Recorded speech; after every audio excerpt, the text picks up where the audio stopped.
what is going on in the skies right now, because this ain't normal.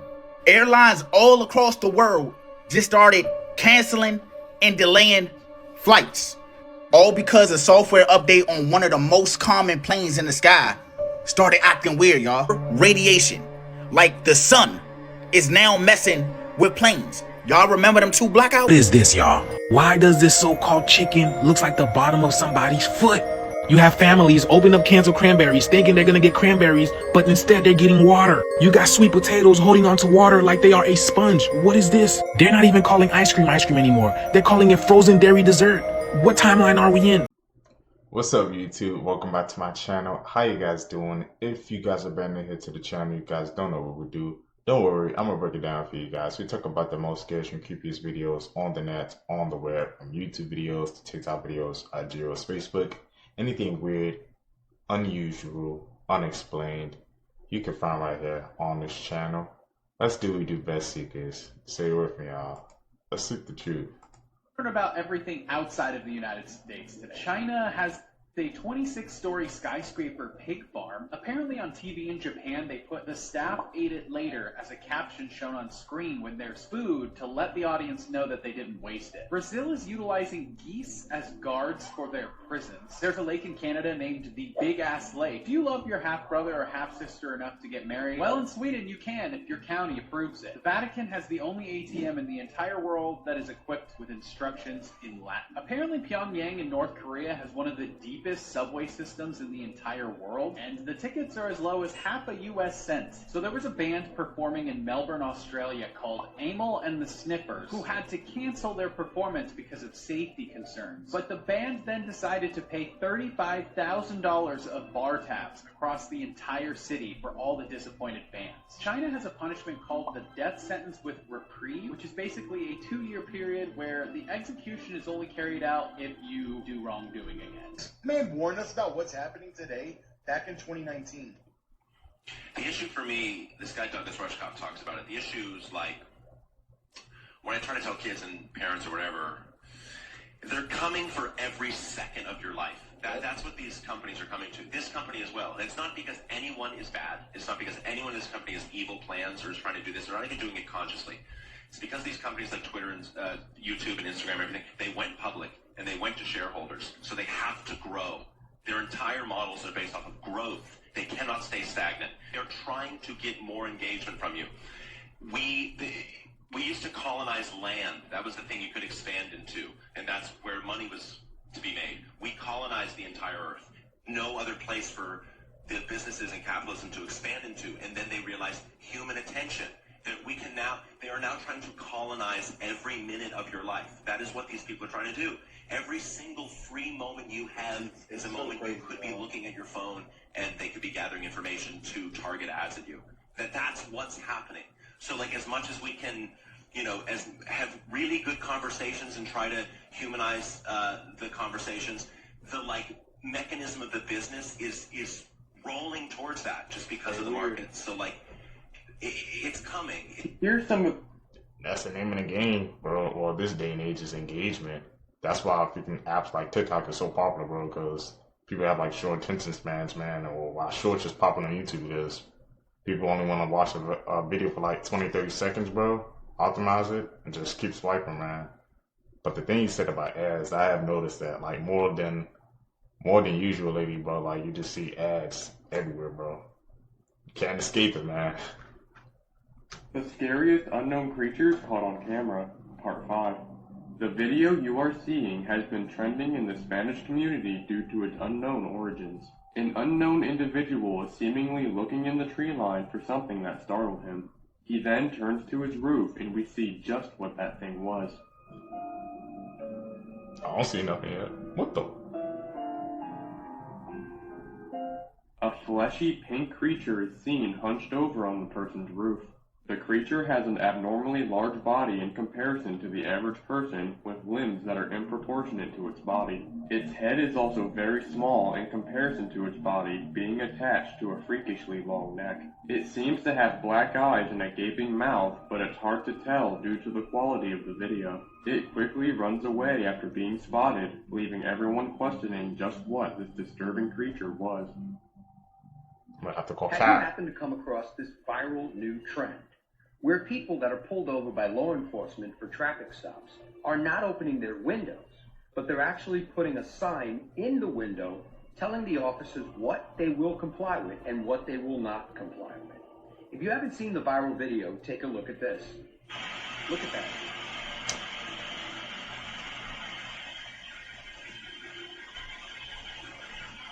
Could be me. I've gone ahead and stopped the video right where the sign appears.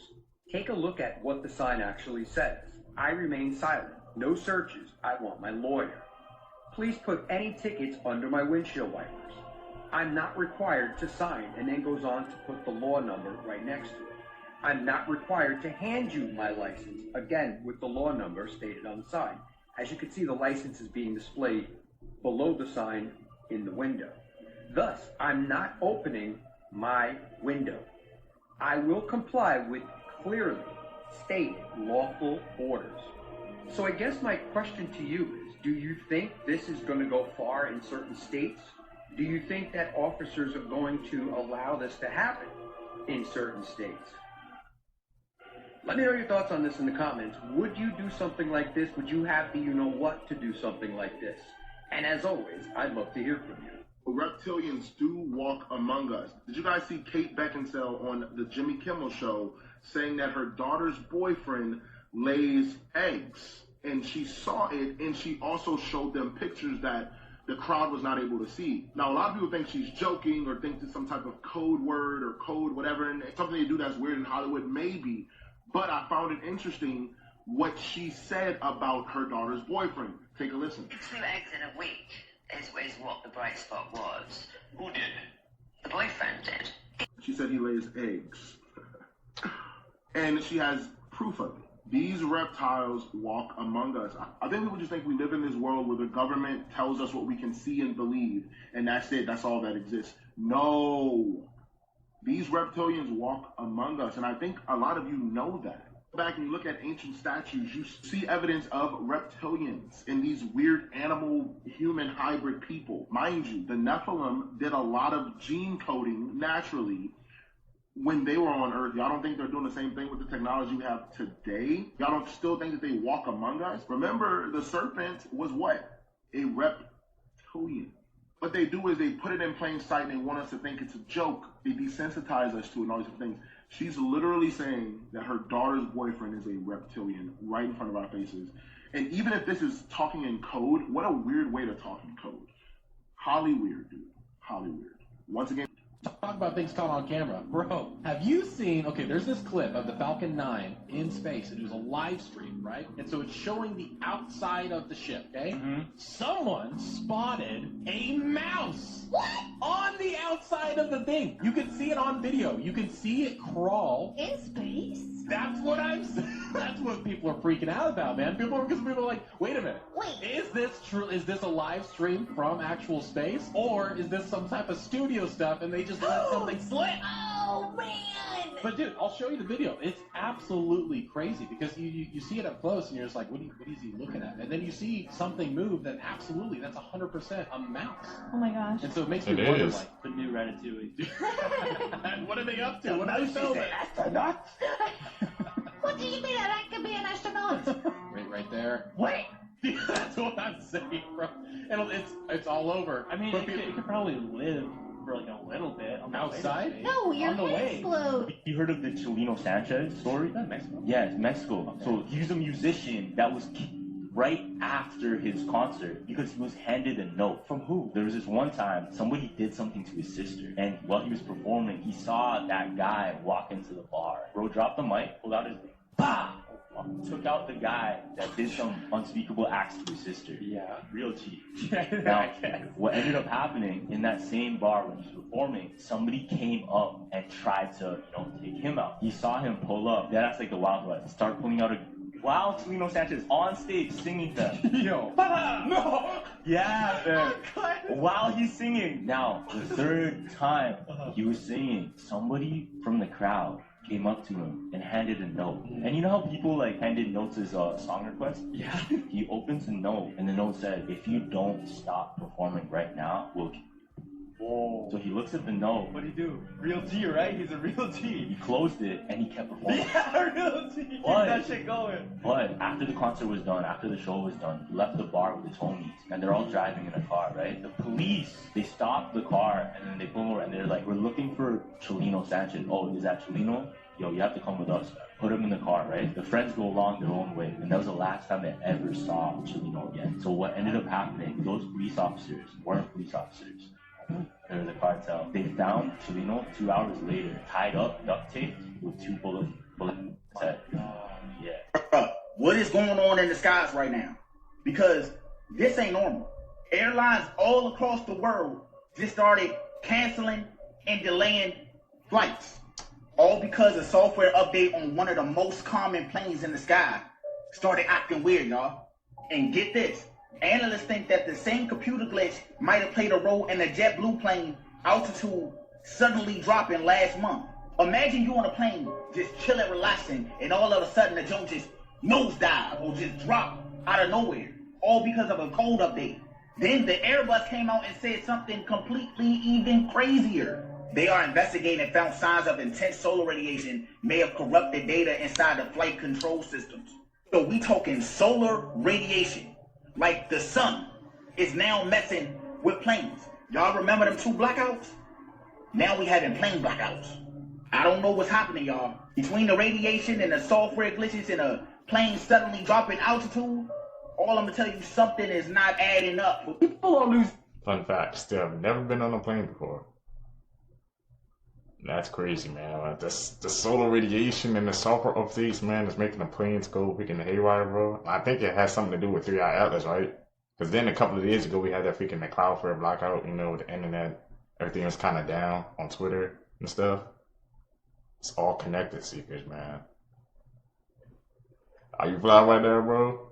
You gotta be careful. Their minds after a 200-year-old castle was put up for sale for about half the price you can buy some 1-bedroom flats in London. The castle is located on a Scottish island called the Isle of Rum. Come on, it has 20 bedrooms, it was once visited by the king, and you even get to keep all the historical pieces inside, including the demons. Not only was it built all the way back in the late 1700s, meaning it's seen some shit, but it's so cool that it even had public tours going on there for a while. And I mean, may I suggest it being a perfect home for those who have many enemies, as you even have lookout towers so you can see the ops coming from miles away. Now, there are some downsides. You know, the heating might be a little expensive. The cost of monthly exorcisms will probably add up. And if you did want to demolish it and build a multi-story car park, well, permits might be a little tricky to get a hold of because it's a Category A listed building, meaning it's of national importance or whatever. But, you know, if you and the homies wanted to take 1 bedroom each, you split it, that's £37,000. With the total price for all of this castle, £750,000. I mean, you may have to defend it against White Walkers one day, but I think it's a bargain. 1,000 meters under the Japanese mountain, there's a golden chamber filled with 50,000 tons of water so pure it can dissolve metal. This is a super Kamio Kande, and it's hunting ghost particles from dying stars. Those golden spheres covering the walls are 11,000 sensors, designed to detect neutrinos, particles so small they pass through your body, through Earth, through everything without stopping. When neutrinos hit this ultra-pure water, they create a tiny flash of light that those sensors capture. This facility proved neutrinos have mass, winning a Nobel Prize in 2015 and completely changing our understanding of physics. It can detect supernovas before the light reaches Earth, giving us hours of advanced warning when massive stars explode billions of light years away. The facility is also studying dark matter, the invisible substance that makes up most of the universe, but remains impossible to see or touch. Look at those workers in tiny boats maintaining the sensors. That's how you understand the scale here. A chamber the size of a 15-story building carved into a mountain. After 40 years of operation, it's still making discoveries, recently upgraded with gadolinium for even better detection capability. This cost $500 million to build with no immediate profit and no practical product, just humanity asking the biggest questions about why the universe exists and what everything is made of. When you build a golden cathedral underground to catch invisible particles from exploding stars, that's civilization reaching its peak.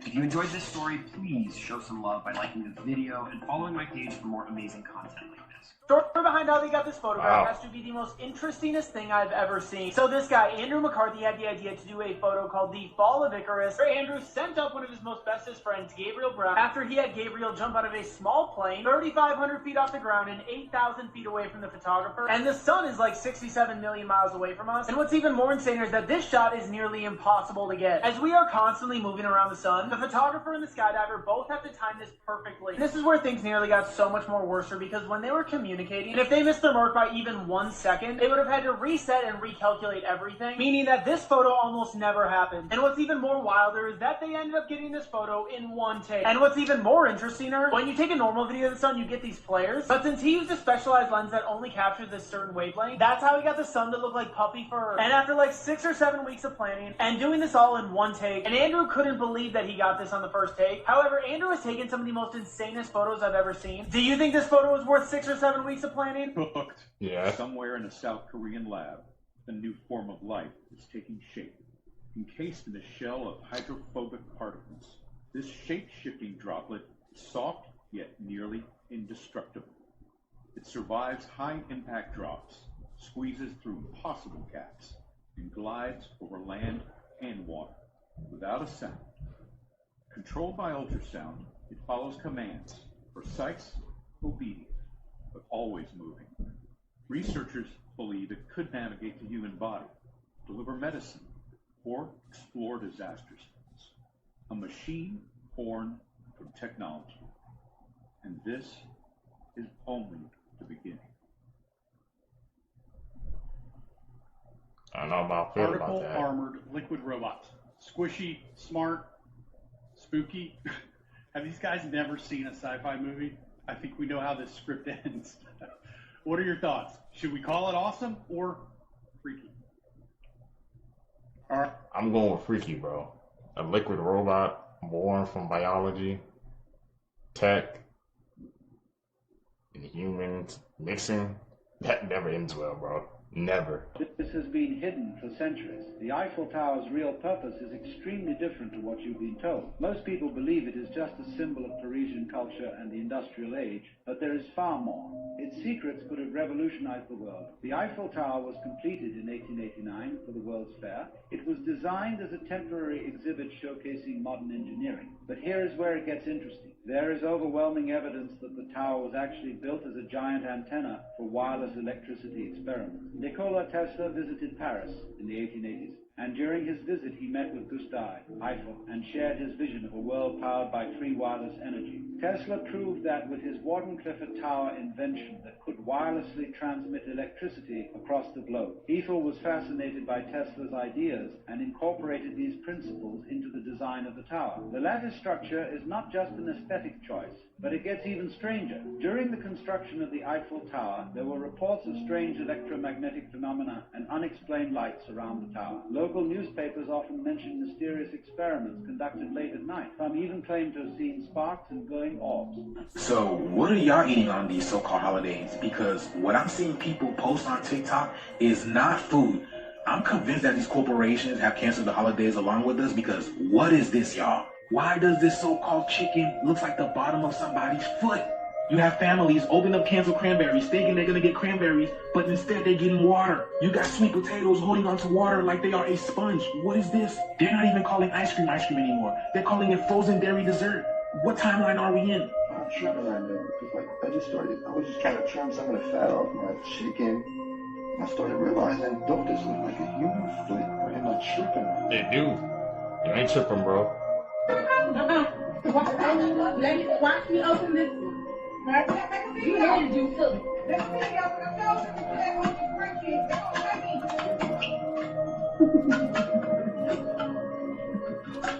Yeah, be natural, bro. This water, what the Let us all this cans of water. That's right. But don't these look like swords? Like, pay attention to the spot. Like, what the fuck is that? What the fuck is that? What the fuck is that? Like, it's like some kind of form of, some kind of sword. Like, ugh. Like, bitch, you know how much they cost, bitch? This is fucking ridiculous. I thought they were capping when I seen it. But look. It's like a sponge. It's not no sweet potato. I got your own.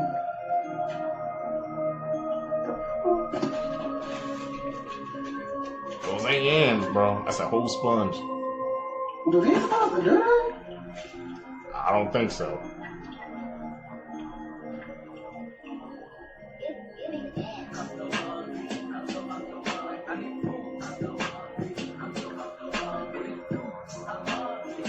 Never in my 12 plus years of cooking for my family have I seen a chicken breast spasm.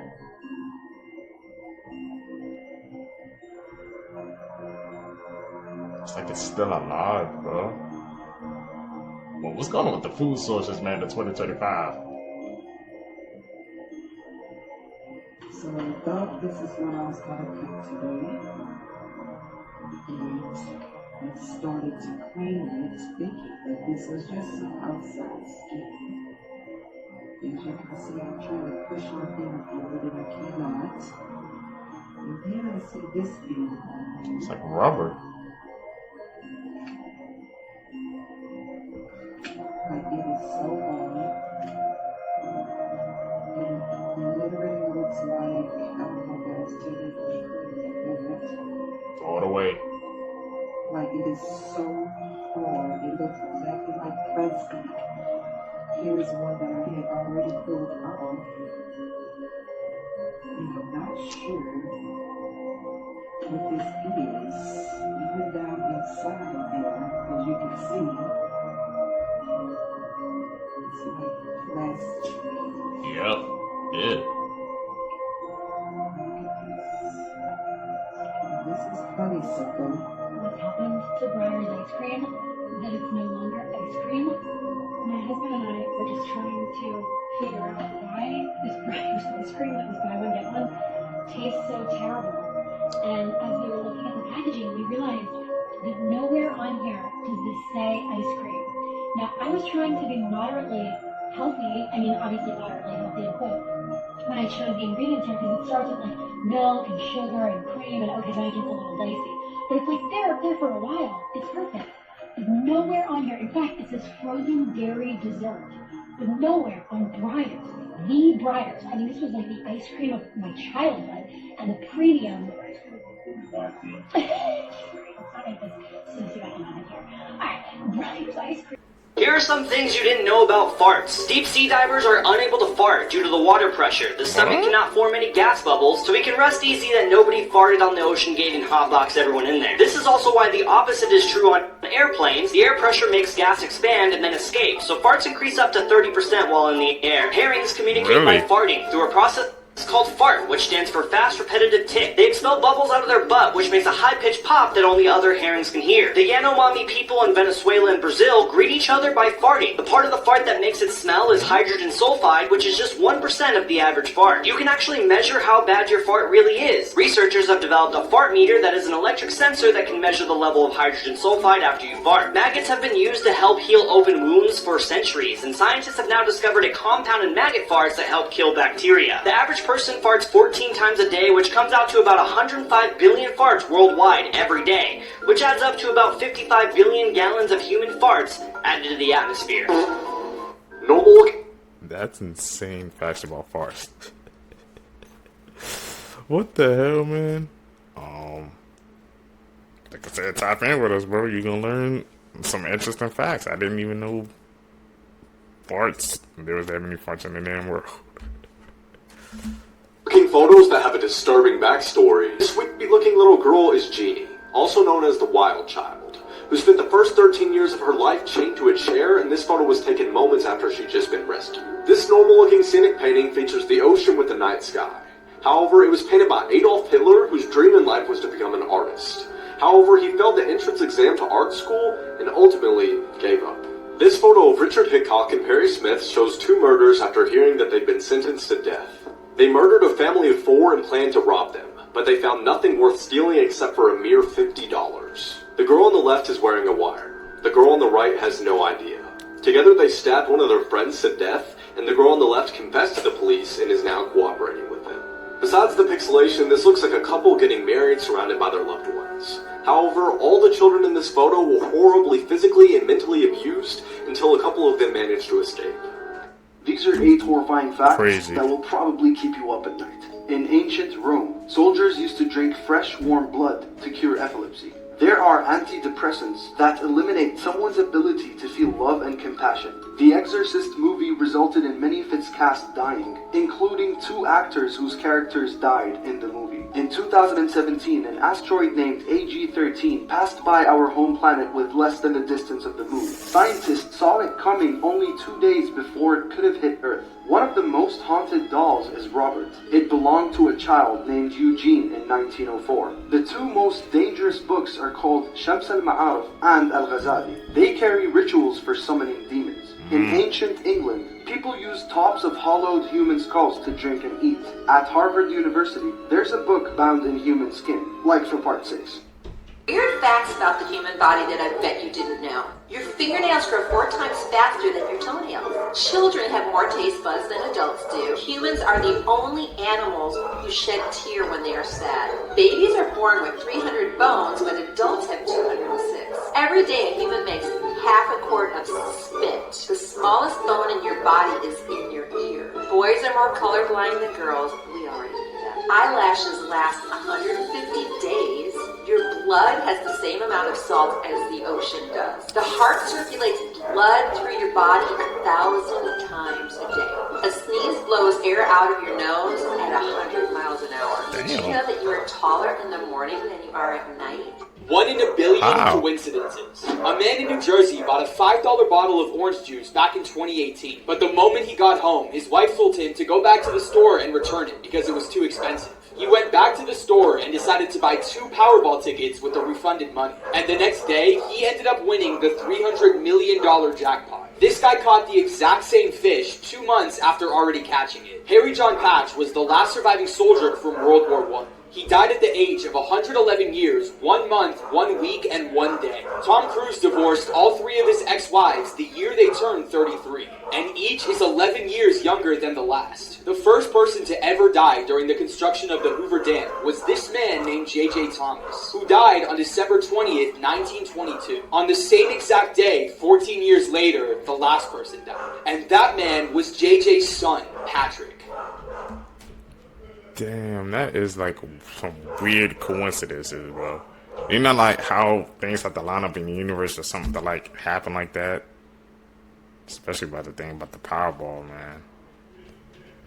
Like one simple like choice can change the course of your life, man. Crazy to think about, Seekers. So this murdered Texas couple's missing baby has finally been found after 42 years. And the story is crazy. Let's take a look. So in 1981, Dean Klaus, his wife Tina Lynn, and their baby Holly disappeared without a trace in East Texas. The only clue was from an anonymous caller who said that he had found Dean's car in California. And he claimed that 3 women in white robes drove it from Texas to California. Police were actually able to track down one of the women who called herself Sister Susan, and she claimed that Dean had joined a cult and renounced all earthly possessions. And she wouldn't tell them anything else. It actually wasn't until late last year that human remains found around the same time were confirmed to be Dean and Tina's. Dean had been beaten to death and Tina had been strangled. But that didn't answer what happened to Holly. This year, investigators were searching for human remains around where Dean and Tina were found. And that's when they got a genetics hit that Holly was alive and in Oklahoma. But get this, when they were talking to Holly, they found out that she had been left on the steps of a church in Arizona by none other than 3 women in white robes. Investigation is still pending, and they are really trying to figure out who these white-robed women are. But for now, at least we know that Holly is alive and well. Facts about the human body you didn't know. Bro. Now I know when you're about to fall asleep, you have this weird falling sensation, right? But that's actually called a hypnic jerk. And it happens because your brain thinks you're dying, so it jerks you awake. And if you've ever sneezed super hard. Consider yourself lucky that you didn't break a rib. Because yes, it's possible, and it's much easier than you think. And if you didn't know, that burning sensation you have just before throwing up is actually the acid fumes from your stomach's acid. And while we're talking about that, your stomach acid is actually so strong that it can melt through metal. But the only reason it doesn't burn through your stomach is because your stomach lining has a mucus layer protecting it. And finally, if your skin starts peeling after you've had a sunburn, consider yourself lucky, because that's just your skin cells dying to avoid becoming cancerous. Part 27. The Scold's Bridle was a device used to publicly humiliate women until the 19th century. On the inside, the device had a metal plate that would press down on the tongue and prevent the wearer from speaking. It was placed on women who were said to be troublesome to keep them quiet and prevent them from gossiping. In 2007, a man from Florida woke up in the middle of the night with a severe headache. After he drove to the hospital, doctors found a bullet in his head. It turned out his wife had attempted to murder him in his sleep by shooting him in the head. What the? That has to be one of the most bizarre cases we've seen yet. Has to be like top 5. She wanted to be blind and she just did that. I couldn't imagine being like I said, thankful for my sight every day, Seekers, because that's one of my worst fears, actually, not being able to see. Damn, she went through it with it too. Just when I thought I heard about all the worst cults in history, this one had to come and blow them out of the water. This is Colonia Dignidad. They were a German torture cult hiding out in the Chilean wilderness after World War II, aka Yazis. And to show you how terrible they were, let me tell you a story. That's a quick reminder, if you want more info, you can check out the podcast. The leader of this cult was a known child abuser, and he wanted more Chilean boys to be brought to him. So he started a hospital in the community and used it as a trafficking system to get more children. One day, a young Chilean boy choked and was rushed to the hospital. And right when he got there, a nurse scooped him up, brought him to a room, and saved his life. But later that day, his sister arrived and asked a nurse when she could pick him up to take him home. And the nurse responded that they needed to monitor him for a few more days, which is pretty suspect in a choking case. So a few days later, she comes back and she's like, okay, can I get my brother? And the nurse tells her that he's not there anymore. And this is because the hospital had lawyers on staff that were drafting up adoption paperwork when young boys would come in. The cult was able to legally adopt boys in the community without the parents' consent, and the parents had not enough money to do anything about it. There are so many more stories about this place, and I had never heard of it before, so make sure you check out this week's episode for more info. You don't know the dark truth behind Peppa Pig. Hello, I'm Peppa, and this is my story. I was never a healthy child. My mum struggled with addictions that started before I was born, which gave me several birth defects. I was born with both eyes on one side of my face. I couldn't walk or do almost anything for myself. My dad hated me for it. He blamed me for him never being able to do anything in his life besides taking care of me. He hid me in the house and never let me leave. He thought it was only fair that I didn't get to have a life either. He became very mentally ill after being in the house with me. For several years. One day he snapped and wanted to make me normal. He tried to make an eye hole for me on the correct side of my face. That night I passed, and he didn't tell anyone what happened. After 6 months of my brother Georgie and my mum asking what happened to me, he snapped again. He took himself and both of them to the afterlife with me. These are random laws in the world that you probably didn't know about. In Denmark, when you have a baby, you have to name it within the 33,000 government-approved names. Meaning, you can't name your baby whatever you want. In Utah, you are not allowed to throw fecal matter at anyone. Why is it only illegal in Utah? Why?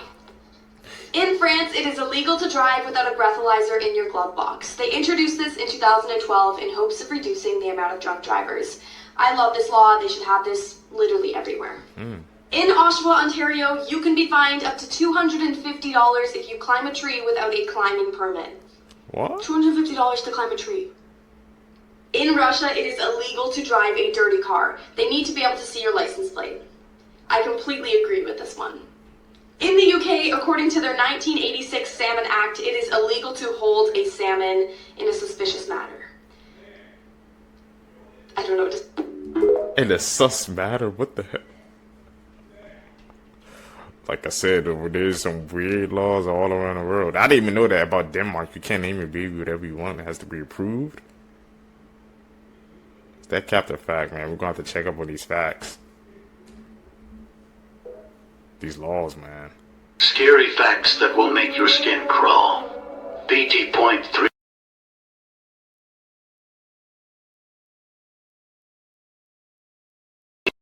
There is no one calling.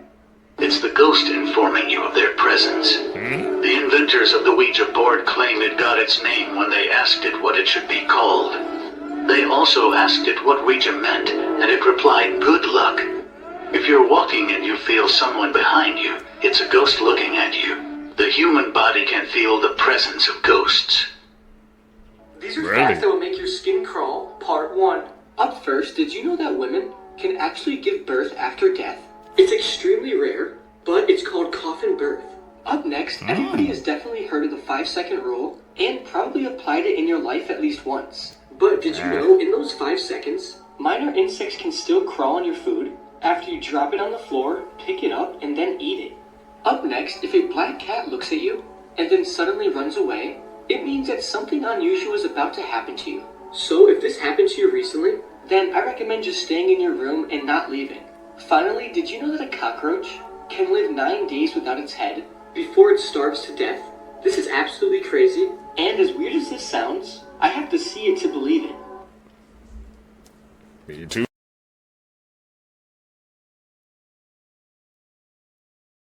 Like a chicken before lived like a day without its head, so maybe it's not that far-fetched. Check those out, my older videos, those older clips we saw together. You're gonna learn. In 2021, the scientific community made a remarkable discovery. The world's first preserved dinosaur butthole that scientists describe as perfect and unique. The fossil is over 100 million years old, and at first scientists thought that it was just any other old fossil until they got a closer look and realized that the hole was incredibly well preserved. British paleobiologist Jacob Vinther had the pleasure of discovering this unique find. Scientists say that this dinosaur bum will help us determine if birds evolved from dinosaurs, and they found some interesting facts about the cloacal vent, which is the scientific name for the dinosaur butthole. They found that the hole had multiple functions, and it was used for peeing, pooping, breeding, and egg laying. And the vent is also so well preserved that they can even see 2 small bulges inside, which may be a scent gland used during mating process. The booty fossil belongs to the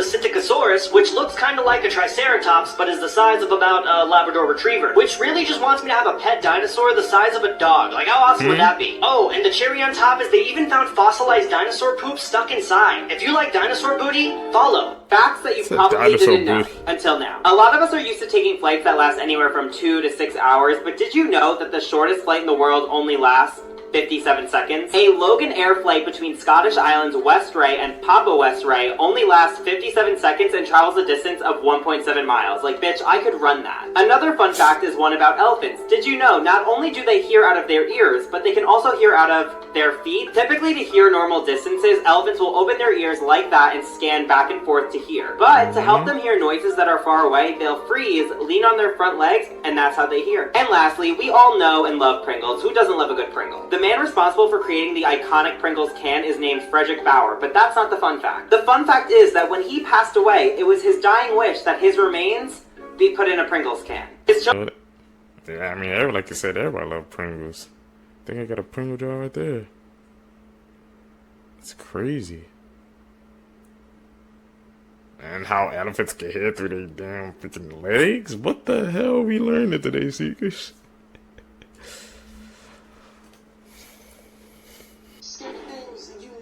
The last one is crazy. If you knew your mom wasn't home, but you heard somebody at your door with her voice, would you answer? Nope.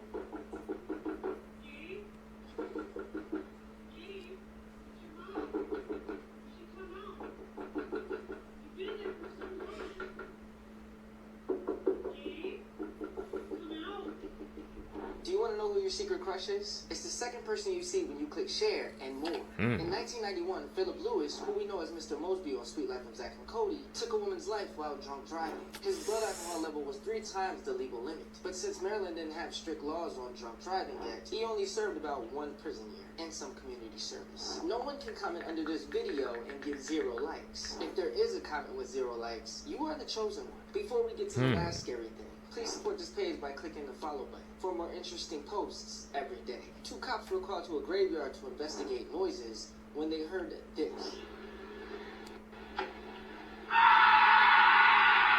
He said, hell no. Yeah, comment below what you think that was. One of the biggest I don't know what that was shrieking. 2023 was that missing teen Alicia Navarro reappeared in Montana. Alicia was missing for almost 5 years after she left home one night in 2019. Her family and the community searched relentlessly for her for the last 4 years. But in July 2023, she reappeared, showing up at a police station in Montana and asking to be taken off the missing persons list. Here's an overview of her story. 14-year-old Alicia was a sweet young girl who loved to spend time in online gaming forums such as Minecraft and Discord. In 2019, she began acting a little bit differently than she always had. When she was younger, Alicia had been diagnosed with high-functioning autism, so for most of her life, she thrived from routine. But in 2019, this had recently changed. She was showing interest in new things, such as comic books, classic rock, and fitness products. She also began to express interest in things like body spray, makeup, and somewhat provocative clothing, and her mother, Jessica, assumed that these changes were the result of peer pressure at her high school. On September 14th, 2019, Alicia stayed home from school after having a particularly anxious day. She spent the day with her mother, and then that night, she stayed up late playing games online, which was normal for her. Sometime between 12 and 1 a.m., she went downstairs for a glass of water, told her mother that she loved her, then headed back to her room. Around 7 o'clock the next morning, Jessica went downstairs and found that the back door to their home was wide open. In the backyard, she found 2 chairs stacked up against each other, placed against the fence. And when she went to check on Alicia, she realized that she was gone. On Alicia's desk was a note that read, quote, "I ran away. I will be back, I swear. I'm sorry." Jessica immediately reported her daughter missing to police, and she knew that she was particularly vulnerable and was likely manipulated to sneak out. A silver alert was issued for Alicia, and the case gained national attention. But unfortunately, it led nowhere. While Alicia had taken several of her belongings, she also left behind things like chargers, indicating that she was planning to come back.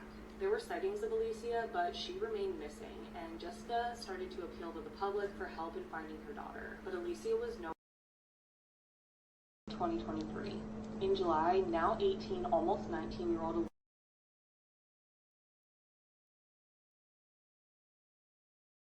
and asked for help getting off a missing juvenile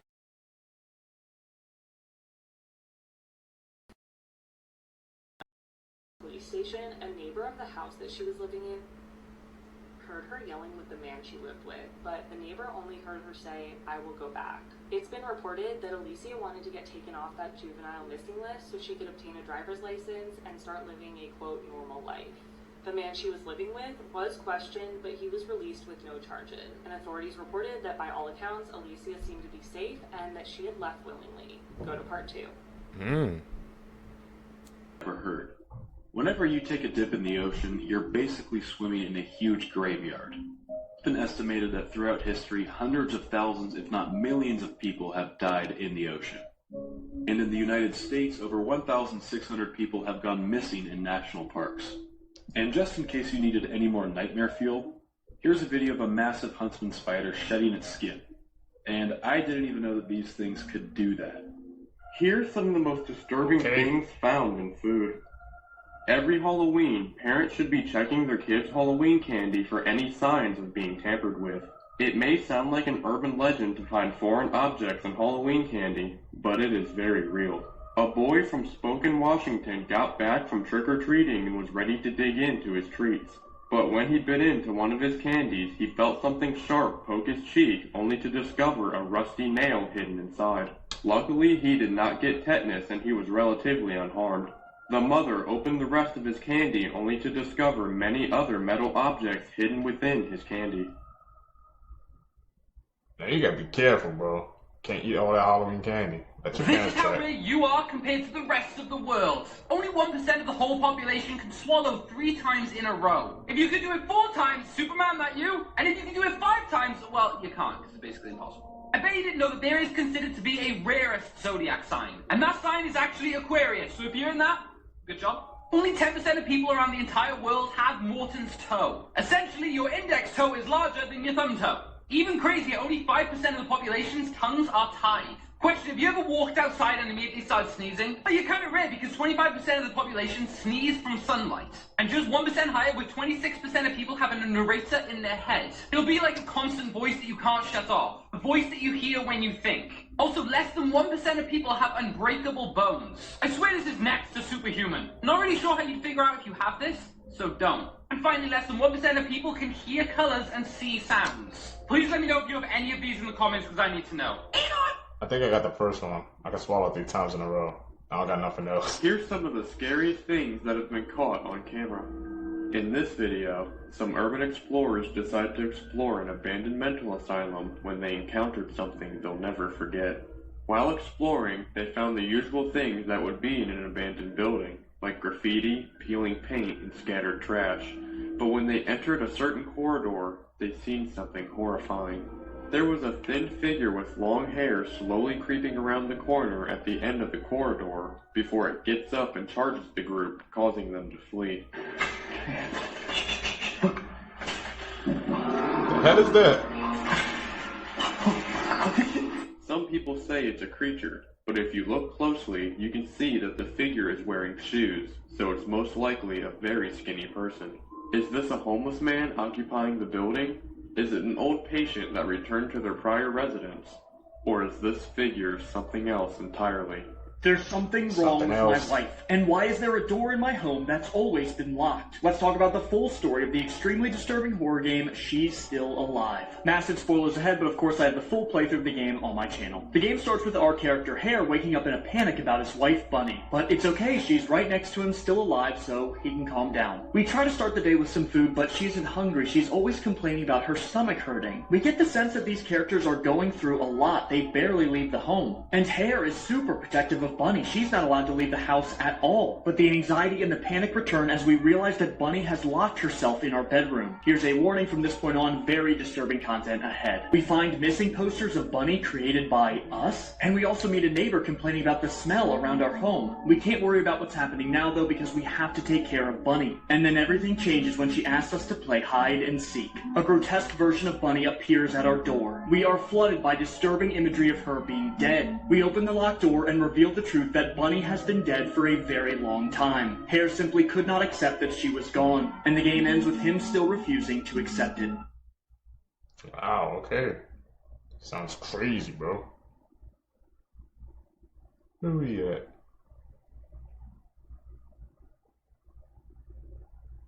Late at night, working on this garage?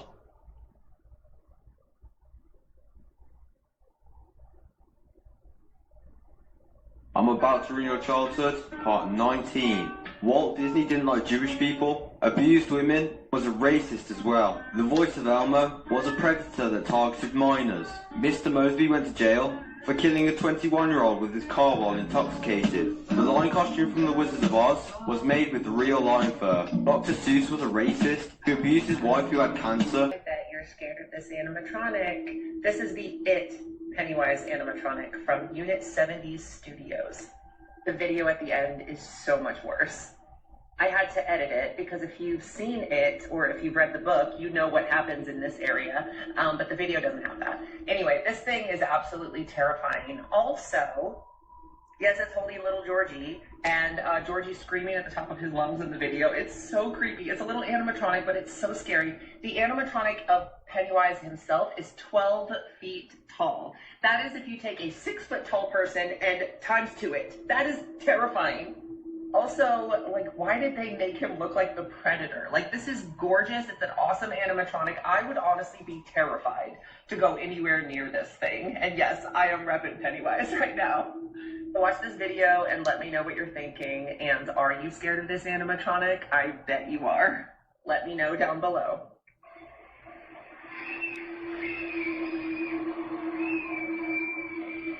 That's crazy, bro. He does look like the Predator, bro.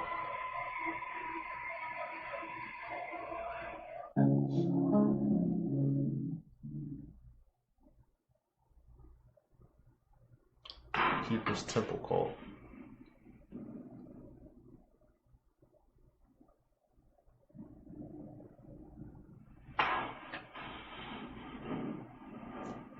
Thousand followers.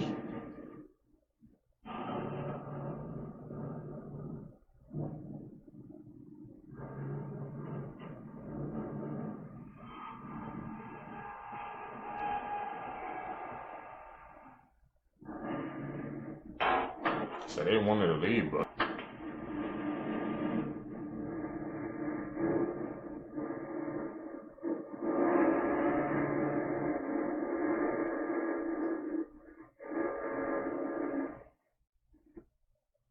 Your life does actually get shorter as you grow up. As you get older and older, you realise that the years become faster and faster and time just is speeding up non-stop. That's thanks to this chart. Most of you have already lived about 60% of your life. This is going to blow your flipping socks off, but we have experienced 70% of our entire life by the time you are 21. But 50% of your entire life by just age 5. Like, what? You're probably wondering, if 50% of your life is before you're 5, why don't you remember that part of your life? You don't actually start building stable memories until you're around 5 years old and gain consciousness, so everything before that is pretty much just wiped off. As we age, each year becomes a smaller percentage of how much time you've actually lived, of course. For example, when you're 50, that 1 year to 51 would be, say, 2% of your life. But when you're around 10 years old, 2% of your life would only be about 2 or 3 months.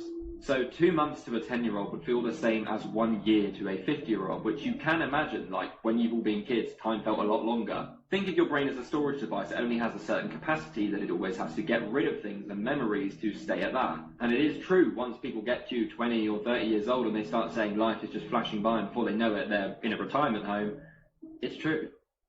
Damn, appreciate the time we got now, Seekers. This is by far the most devastating documentary I've seen this year. It's called The Perfect Neighbor, and it tells the story of Susan Lorenz, who shot and killed her next-door neighbor, Ajika, because her kids were playing near her yard. The whole documentary is told just through body cam footage. It really wants the viewer to be almost impartial as you watch these events unfold. So you get to see how for years, Susan would call 911 to report the kids in the neighborhood that were playing near the property that she was renting. And the film ultimately climaxes with Susan setting up a stand your ground situation where she shoots a neighbor through a door claiming self-defense. Even though she had already called 911 10 minutes prior, the police were already on their way, and no one else in the neighborhood heard Ajika say that she was going to kill Susan. Now, some publications have called out the film for being exploitative, especially during scenes like the body cam footage where you see Ajika's children learn in real time that their mother has passed away. But what I found really interesting is the outpouring of support for the documentary from people closest to Ajika. Her own son, who's featured heavily in the documentary, even came forward saying thank you to the people who were watching. Her cousin and one of the neighbors came forward too, saying that while this is not something they could ever watch again because of just the trauma of it,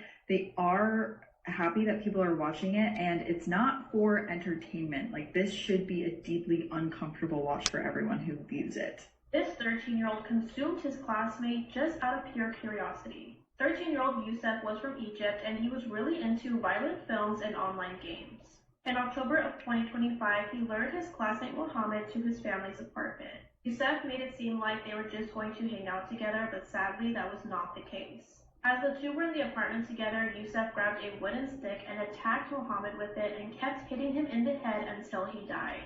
Youssef then found an electric saw that belonged to his father and began cutting his body into pieces. He then placed the dismembered remains in bags and scattered them all across Egypt, including behind a shopping center, a nearby pool, an open field, and even underneath a bridge. A complete stranger had come across one of these bags and they had reported it to police, and once police arrived at the scene, they started a large-scale investigation. Once Youssef realized that he was going to be caught very soon, he ended up confessing to police that he was the one who did this. During questioning, Youssef stated that him and Mohammed had an argument during school, and this is what started it all. He also revealed that he watched scenes in violent films and online games and wanted to recreate it. Youssef described to police what exactly happened that day. He stated he first struck Mohammed with a wooden stick, then grabbed his father's electric saw so that he could dismember his body into smaller parts so that he could fit it into his backpack before he scattered the body parts around the city. He also admitted to police that he had eaten a small part of Mohammed's flesh and stated it tasted like breaded chicken. Youssef was transferred to a juvenile care facility for 7 days while the case was still being reviewed. Authorities also ordered a full psychological evaluation and drug testing on Youssef. As of right now, the investigation is still ongoing, so we shall see what happens with Youssef. Insane. Pitch black.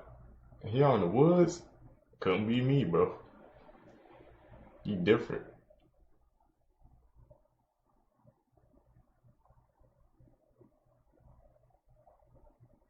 Oh yeah, you different, bro.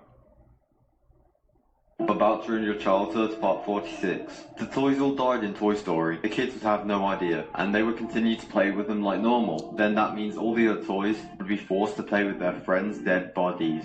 This is not fake, and if you do this, your head is literally about to look like this. Now, if you like playing video games at all, you're probably going to want to watch this because this ain't good. A while ago, scientists depicted what the future gamer is going to look like, and this is you, I guess. Showing people with hunchbacks, weird body features, but there's a main thing on their head. Essentially a big line, like an indent in their head from where they're wearing their headsets all the time. And well, it's come true. A few Twitch streamers a while ago have already noticed they've got this. First one being Curtis, who shaved his head on livestream and literally saw the indent in his head. This then sparked a lot of other gamers to come out, try the same thing, and well, you can see the results right there. Of course, what's caused this is from wearing the headset like all day. I mean, you can kind of see how that would happen. So if you're in school, you come home and you play games all night, maybe you even have one. Hopefully not, but maybe you do. This has now, over the past few months, become a pretty big thing with a lot of people actually having this. Now, of course, it's not dangerous, it's not going to kill you, it's just not the best thing to have, I guess. But if you're just playing games every now and again, don't worry, it's not going to happen. This happens over quite a long time span. But from what people have been saying as well, once you take the headset off and you don't use it for a while, it does just kind of go away. Don't take that as a sign, go outside and touch grass, bro. Don't let that indent be in your head, man. 3 paranormal 911 calls. An anonymous 911 dispatcher said that they received a 911 call where a woman had stated that she took a selfie with her boyfriend. When her and her boyfriend looked at the photo, they saw an unknown man standing behind them in the photo. The call was treated as a home invasion, so a ton of officers were sent out, but they never found anyone else in the home and no sign of a forced entry. The police officers even saw the photo and confirmed that they saw someone in the background. In 1996, a homeowner in Kitsap, Washington, made 2 911 calls. In the first call, he had reported that something killed his dog. He described the dog as being thrown or flying over his fence. 2 weeks later, that same caller reported seeing a large dark figure in his yard. The audio of the call circulated among Bigfoot researcher groups, with many people claiming that it was Bigfoot. 911, what are you reporting? We got someone or something crawling around out here. Did you see what it was? Was it a person or an animal or? I can't tell. All I know is that my central light came on and I just happened to glimpse and see this thing running across the yard. A good-sized man, or something that looks like a man. I don't know what it was, just that it ran across the yard. Okay. You've had problems in the neighborhood before? Yeah, my dog was killed here just recently. I don't know what it was, whatever it is that's running. I couldn't catch it if I was going to chase it. So whatever it was that was standing up. I'm out here looking through the window now and I don't see anything. I don't want to go outside. Jesus Christ, you better... Sir? Tia! Hello?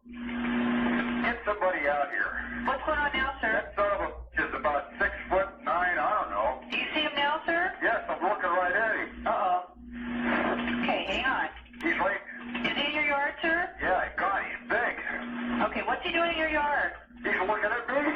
Oh, and the guy is on foot. I don't know what... He's a big, real big person. That's all I can say. Okay, but it is a person. Yeah, I'd say it was a person. Somebody really big. They don't know what they're looking at. He's all in black. Is he a black male or a white male? Did you actually see whether, or was he just wearing black? He's all black and he's big. He is big. In 2016, a 911 dispatcher in Pueblo, Colorado, got a chilling call from a local funeral home at 3 a.m. in the morning. When they answered, the line went dead. Dispatchers tried calling back, and this time, someone picked up. But all they heard was static, no voices. Officers rushed to the scene, but when they arrived, the building was locked, completely dark, and no one was inside. Others say that when you listen to the call, you can hear some voices in the background.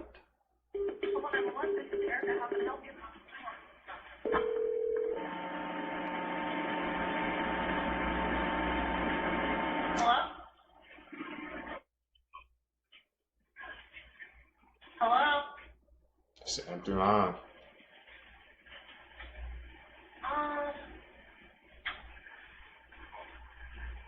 Hello?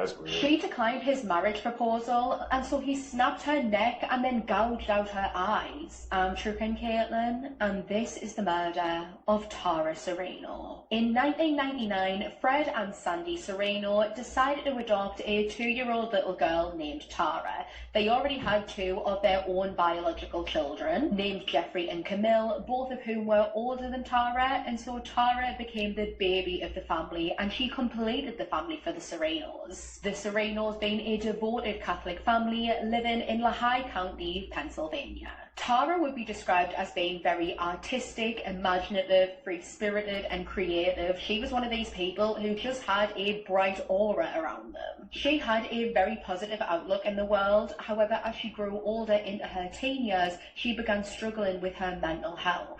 As an escape, she started dabbling in things such as Satanism and the occult. She was very interested in crystals, tarot cards, and spirituality, and it's believed that this is how she crossed paths with Christopher Ryan Tucker. On the 30th of October 2017, just after 12:30 a.m., Tara told her father Fred that she was going out, she was going to a friend's house, and she would ring him later on to let him know that she was alright. And so Fred sat awaiting a phone call that never came. Tara would travel to Christopher's home on Rough Road in Albany Township, which was about 25 minutes away from her home. The two were strictly friends/friendly with each other, and they would meet up every now and then to hang out. But unbeknownst to 19-year-old Tara, 34-year-old Christopher had developed an obsession with her. So you can imagine the shock that Tara felt when on this evening, Christopher got down on one knee and proposed to her, asking Tara to marry him. Tara said no and told Christopher that she was seeing/sleeping with other men,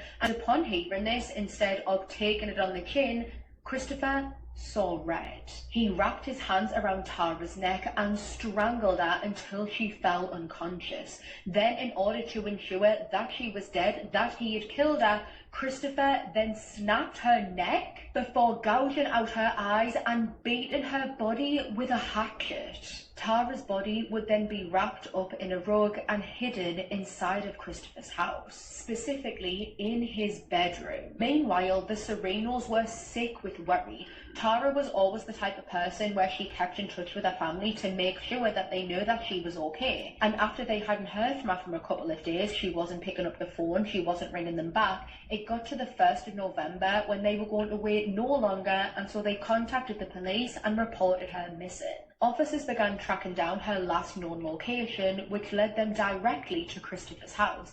However, when they arrived there, Christopher was nowhere to be seen. He had already fled, travelling almost 750 miles out of the state of Pennsylvania and making his way to Illinois. While here, he would actually get arrested at a truck stop after he was reported to have been acting erratically. And during questioning, he would end up completely confessing to the murder of Tara Sereno. Christopher Ryan Tucker would be arrested and charged with criminal homicide, first-degree murder, and aggravated assault. In September 2021, he would receive a life sentence. That's just sad, man.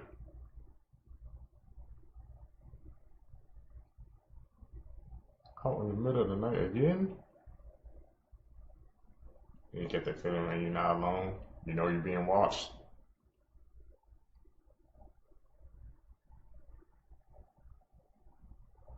This is part 2 on what happened to Dulce Ivana and how she was killed by her own friend. So it turns out that Dulce was with her friend Antonio the day she disappeared, and Antonio is not a good person at all. Investigators learned that he had a history of harassing young girls on social media. His Facebook friend list had almost 4,000 people, mostly teenage girls, and just random people that he didn't know. He would add random girls, flirt with them on Facebook, try to get their attention, and when they ignored him, he would lash out in rage. Multiple girls came out after Dulce's death, sharing messages that he had sent them after they didn't answer him. One of these messages read, quote, "When you end up lying on the side of the road, not even the dogs will eat you." Yeah, what even is that message? He would threaten to beat these girls to the point that their faces would be disfigured. He would insult them and send them disturbing, explicit photos from fake accounts. So he was just a horrible guy. I mean, as soon as a girl rejected him, he would just completely transform. And again, these were just random girls that he would add on Facebook. He didn't even know them. Investigators also discovered that Antonio had tried to start a relationship with Dulce multiple times, but that she had always made it clear to him that she only wanted to be friends. Her sister Anaí recalls warning her about Antonio, saying that he was a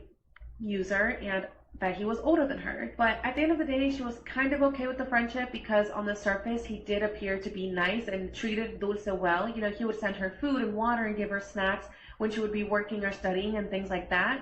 So to the family, it seemed like this was like a normal friendship. Through evidence, investigators believe that on December 10th, Antonio made a pass at Dulce. She rejected him, and because of this, Antonio attacked her, essayed her, killed her, and then burned her body to try to destroy any evidence, all because she rejected him. It's just so disappointing. When all of this came to light, there were actually people defending him online. Some of his friends even made a Facebook group to support him, saying things like, quote, "Whether you're a murderer or not, you'll still be one of my best friends." Others made cruel comments about Dulce, victim blaming her, joking about her death, and writing really disgusting things such as, "The only goal you didn't accomplish was staying alive." It's horrendous, and even Antonio's own father reportedly took part in some of these conversations, mocking Dulce's family online after having been the one who turned his son in at the start. Yes, it was Antonio's own father who turned him in. So apparently Antonio confessed to his dad that he had killed Dulce and even asked for his help to bury her body. Now his dad didn't help him and instead went straight to the police station to report what his son had done. It seemed like his father wanted to help Dulce's family get justice and get closure, but now he retracted his statement to the police and was allegedly participating in the online hate towards Dulce and her family. It just made no sense. Authorities initially charged Antonio with femicide, but later reduced it to, quote, "participation in a crime due to lack of evidence," since her body was burned beyond recognition. And court hearings dragged on for years, delaying the trial again and again. However, in March of 2022, there was some movement in the case, but it wasn't good news. Antonio had been sentenced to just 5 years in prison.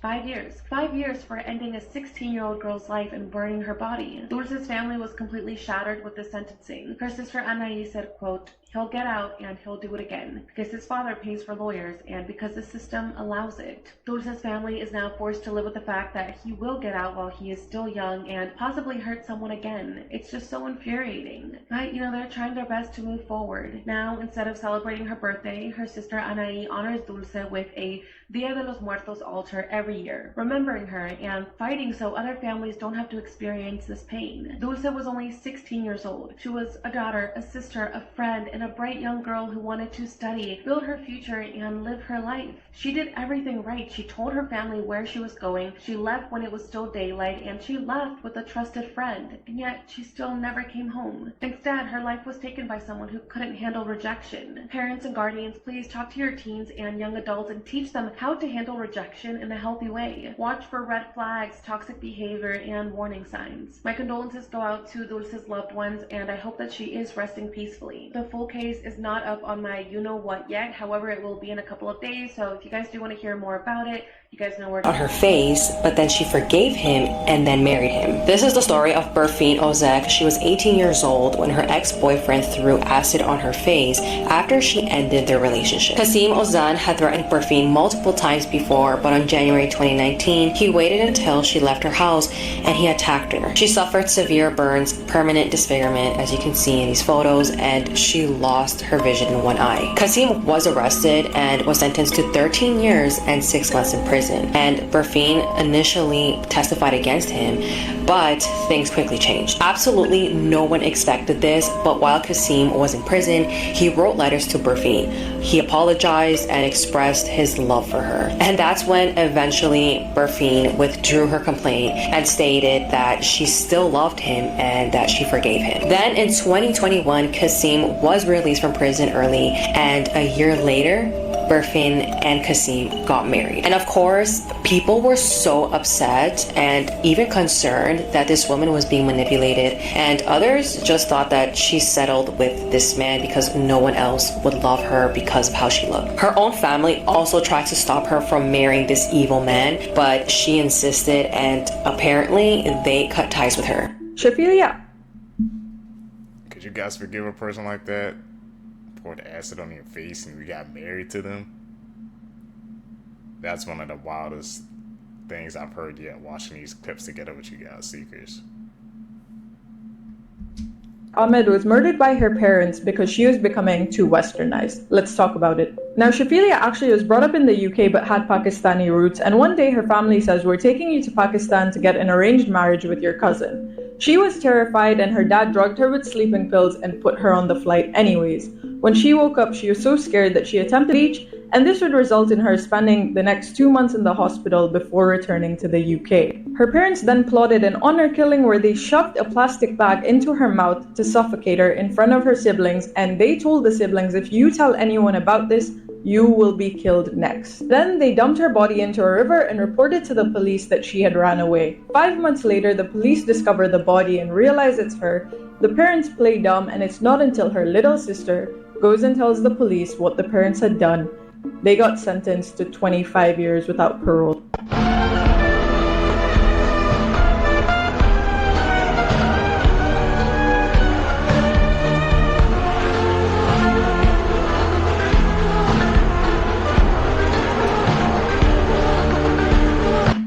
Death Note was banned in Russia and China? That's the only anime I know off that list. I passed away trying to put a TV in my stomach. My name is Poe. I am one of the Teletubbies. Before all the sunshine and happiness, there was darkness and loneliness. We were 4 children, stuck living in a Bulgarian mental facility they called La La Land, where psychotic children were secretly being experimented on. They isolated the 4 of us into our own dark rooms. La La, the yellow Teletubby, was a child with a facial disfigurement, making her face stuck in a smile. Dipsy, the green tabby, was a malnourished child that was constantly sick. Tinky Winky, the purple tabby, was a deaf child who got tied to a fence and suffered frostbite. And me, Poe, I fell into a fire when I was young. Our only source of comfort in our facility was the little television in our rooms. But as part of an experiment, they told us they were going to take them away. We couldn't bear losing them, so we came up with the idea to try and hide them in our stomach. But they were too big to swallow, so we attempted to cut a pathway for them in our stomach and put the television inside, which costed us our life. One of the biggest mysteries in history has finally been solved. Alright, firstly, in 1915, explorer Ernest Shackleton and his crew set off for a voyage to explore Antarctica. However, before they could make it to Antarctica, the ship they were on, known as the Endurance, got trapped and crushed by the ice. Now, with no other options left, all of the members on board had to navigate a lifeboat hundreds of miles to safety. In this journey to safety, all of the crew survived many storms, even one being a hurricane, until they got onto a rescue boat. Even though they failed to get to Antarctica, this became a famous story because they didn't let a setback crush their spirit. But for over a century, the biggest mystery was, where did the ship end up? And believe it or not, but in 2022, the ship was actually discovered and they were so close to where they wanted to be. It was found 2 miles underwater, and because of the frigid temperatures, it was actually pretty well preserved. It was so close, they were like right there. Terrible crimes that were solved by pure coincidence. On April 28, 1997, Zephany Nurse was born, and she was placed in a nearby crib while her mother Celeste slept, but when Celeste awoke, her daughter was missing. Police searched the hospital, but nothing of note was found. In fact, no progress was made in the case for nearly 2 decades. However, when Celeste's next oldest daughter Cassidy started classes at a new school in 2014, she met Mache Solomon. The girls quickly struck up a close friendship, and many people commented on the resemblance to one another. So much so that when Cassidy introduced Mache to her mom Celeste, she instantly contacted the police. When Mache's alleged parents couldn't provide proof of her birth, a DNA test was conducted and it was confirmed that Mache was actually Zephany Nurse, Celeste's missing daughter. The kidnapper LaVonna Solomon was later convicted in the abduction case and sentenced to 10 years in prison. So she met like her sister at school? And they became best friends? Are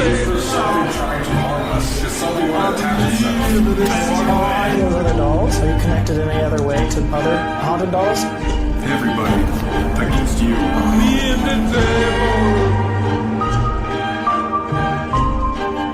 Walking side by side. This is what they meant when they said, "Don't talk to strangers." In the early 1900s, a 10-year-old boy was playing in the woods when a tall man appeared and asked if he wanted to come back to his cabin for dinner. Totally caught off guard, the boy reluctantly agrees and begins walking. When they get to the cabin, the boy is relieved when he sees Paul, a family friend, sitting on the porch, so the boy happily goes inside. After they eat, the boy says thank you to the strange tall man, says bye to Paul, and then he leaves. He had only walked a few steps when he sees his family, along with Paul, running up the path towards him, frantically asking if he was okay. Confused, the boy says, I'm just fine, and he looks at Paul and he's like, why didn't you tell them I was with you at the cabin? And he points over his shoulder. Paul glances over the boy's shoulder and then narrows his eyes and says, you were kidnapped by a cult 3 days ago. No one's seen you. Terrified, the boy turns around to look at the cabin he just came from, and it's gone. All he sees is a dark forest that stretches for miles. So he was gone for 3 days and he didn't even know? They had to do something to him, right? Let's be financially responsible! I can't stop winning! I can't stop winning! I can't stop winning! I can't stop winning! I can't stop winning! But if you haven't got it just yet, try listening to this again and it should click. I ain't watching any of those The kids' reason videos. why! Hit the plus for part 2. If I ever go missing, I hope these are the first people to come looking for me. The Midnight Order was formed by Dr. Sasha Reed, who's established one of the largest databases in the world on serial killers. She's just now surfaced. Johnson was pulled over in July of 2021 for a routine traffic stop. It was during that time that authorities said they smelled the unmistakable odor of decomposition. In addition to that, the officer says that they saw maggots in a bag. Eventually, the suspect removed a blanket from a suitcase-like object and revealed her 7-year-old niece deceased. After that, authorities said they then found the remains of a second child in a bag. They were then identified as her 5- and 7-year-old niece and nephew. The suspect claimed that she was taking care of them for her mother because the mother could not. However, after further investigation, it turns out that the mother tried to pick up her children, but the suspect never returned with them. Authorities said that the 7-year-old niece had been deceased for over a year. The suspect said that they were staying at a motel in May of 2020. It was there that she struck the girl and made her fall and hit her head. She then stated she kept the 7-year-old in the car for months. She claims her 5-year-old nephew sustained an injury 2 months prior to the traffic stop and never woke up. She then put him in a bag next to his sister. On February 10th of this year, she was sentenced to 50 years in prison. To stay up to date on this case, make sure you click the playlist below. I'll keep you guys updated. What do you think? Drop in the comments. The body cam footage of this woman's arrest has gone viral right now, and if you haven't seen it, just stay tuned. Nicole Johnson was sentenced to 50 years in prison for the unaliving of her nephew and her niece. According to reports, she gained custody of the kids in 2019 due to her sister not being able to take care of them at the time. Now the children, Jocelyn and Larry, moved from Dayton, Ohio, all the way to Maryland. Her sister assumed that her kids were in good hands, and she later tried to connect with her kids, but her sister would never let her. Each time she would make an excuse saying the kids are asleep, and then at some point she just stopped answering the phone. However, in 2021, she was stopped for a traffic violation for driving over the speed limit. The cop then ran her plates and said that her plates were not found and that she needed to sit down, take her stuff out the car, and wait for the tow truck. It was at that point the police officers noticed a foul stench and made her open all of her suitcases and luggages. It was there that they saw a little girl who was unalived and decomposing. According to Nicole, she beat her until she was unalived, and she passed away in 2020. Now, the little boy Larry, he passed away months before the traffic stop, so she just said that he fell asleep and never woke up. Although the coroner found a big gash on his leg, she would not give any more information. How could an aunt be so cruel and drive around with these little babies' bodies and not even seek help? The police officer who did find the kids' bodies was crying and trying to gain composure, but he couldn't. Many of them were praying at the scene, but what do you all think about the story? Let me know in the comment section below. This killer accidentally admitted to his crimes by accident when he forgot he was wearing a microphone while taking part in a documentary. This is how a true crime documentary exposed a killer. In 1971, Robert Durst met Kathleen McCormack and they got married. At the time of her disappearance in 1982, Kathleen had nearly graduated college. She was last seen by a witness at a dinner party where she appeared to be upset. She got a call from Robert and left. Robert admitted to having argued with Kathleen that night, but he said he put her on a train to New York and then never saw her again. Her friend called police to report her missing. Interestingly, Kathleen had been treated at a medical centre for facial bruises weeks prior to this and told the friend that Robert had done it. Robert had actually been dating someone else for some time prior to this and had been living separately to Kathleen. When her family broke into her cottage to try and find out where she was, they found the place had been trashed and her possessions put in the bin. Kathleen's family always believed that Robert was involved in her disappearance. In 2000, Susan Berman, a friend of Robert's, was found murdered. Now, she'd actually provided Robert with an alibi for Kathleen's disappearance. Now, pay really close attention to this next bit. Days after she was killed, a letter addressed to the Beverly Hills Police Department contained Susan's address and the word cadaver on it. On the envelope, Beverly was misspelled. Robert admitted in 2005 that Susan had called him shortly before her death to say that the police wanted to question her about Kathleen going missing. It's believed that Robert killed Susan to keep her quiet. In 2001, Robert's neighbour's body parts were found floating in Galveston Bay. Robert's elderly neighbour, Morris Black, had been killed and Robert was arrested. He was actually released on bail and fled and was found about a month later in Pennsylvania. He was found with $37,000 cash, 2 weapons and, interestingly, Morris Black's driving licence. In court, Robert claimed he was acting in self-defence. He said he'd accidentally shot Morris and dismembered his body. Due to lack of forensics, he only got 5 years in jail. This is where things get really crazy. HBO was filming a documentary called The Jinx. During production, Susan's stepson found a letter written by Robert. This contained the same spelling error in the word Beverly as the anonymous letter to police. This implicated Robert in the murder. Now, while filming the documentary, Robert needed the toilet. He forgot that he had a microphone still attached to him. He was recorded talking to himself. He said, "There it is, you're caught. You're right, of course, but you can't imagine. Arrest him." And then he said, "What a disaster. He was right. I was wrong."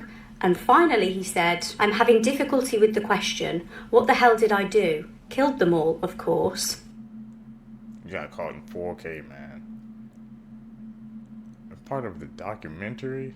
And he still had the mic on? This reality TV star is charged with murdering, dismembering, and setting her ex on fire. And police want your help because his head is still missing. Tamika Chesler is a 34-year-old reality TV star who shot to fame over a decade ago on the Australian version of Beauty and the Geek. It's essentially a reality TV show where they kind of pair up very beautiful women with very intelligent guys and they make them do challenges. She then went on to do a lot of like glamour modeling work. In the show, she honestly seemed like a normal, nice, sweet girl, but what she's accused of is absolutely horrific. She had been living with her partner Julian Story in Port Lincoln. He was 39 years old and neighbours described him as kind to everyone. This all came to light on the 19th of June, just after 3 p.m, when a small fire could be seen coming from her home. Curious, a neighbour popped round to investigate and found honestly the most horrifying scene you could ever imagine. Julian's badly burned, disfigured remains were in full view, lay in the apartment. He was missing his head.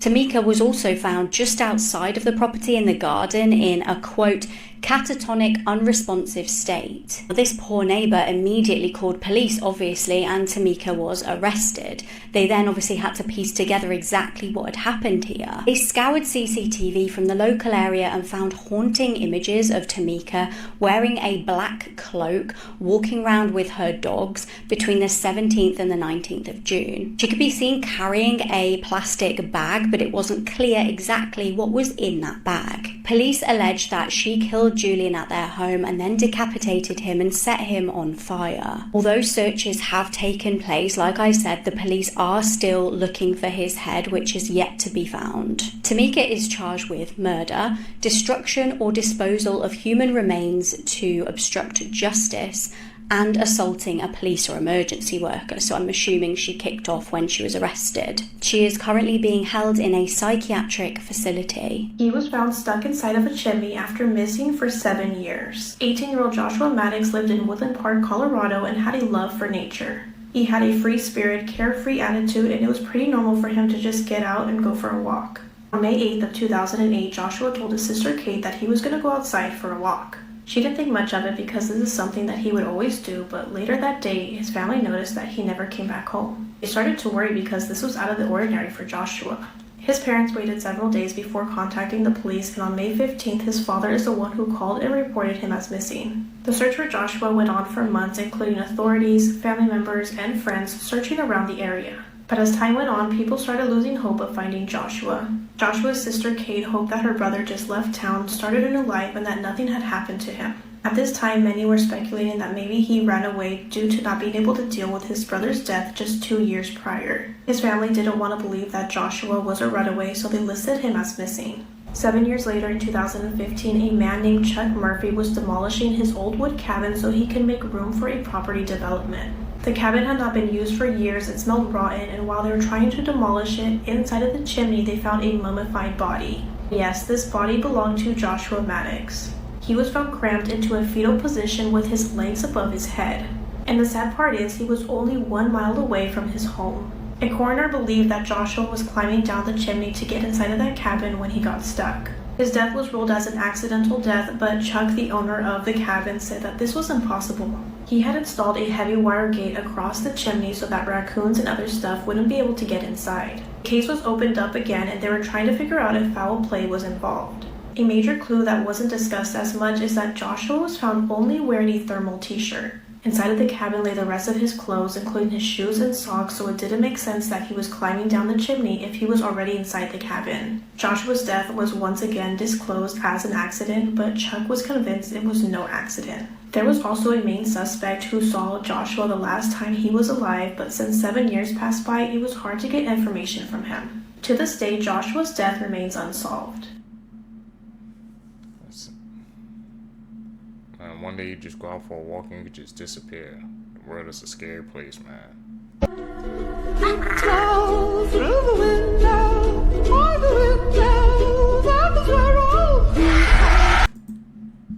This woman was swallowed by a python at work. On October 23rd, an Indonesian man reported his wife Jahra missing when she failed to return home after working a shift at a rubber plantation.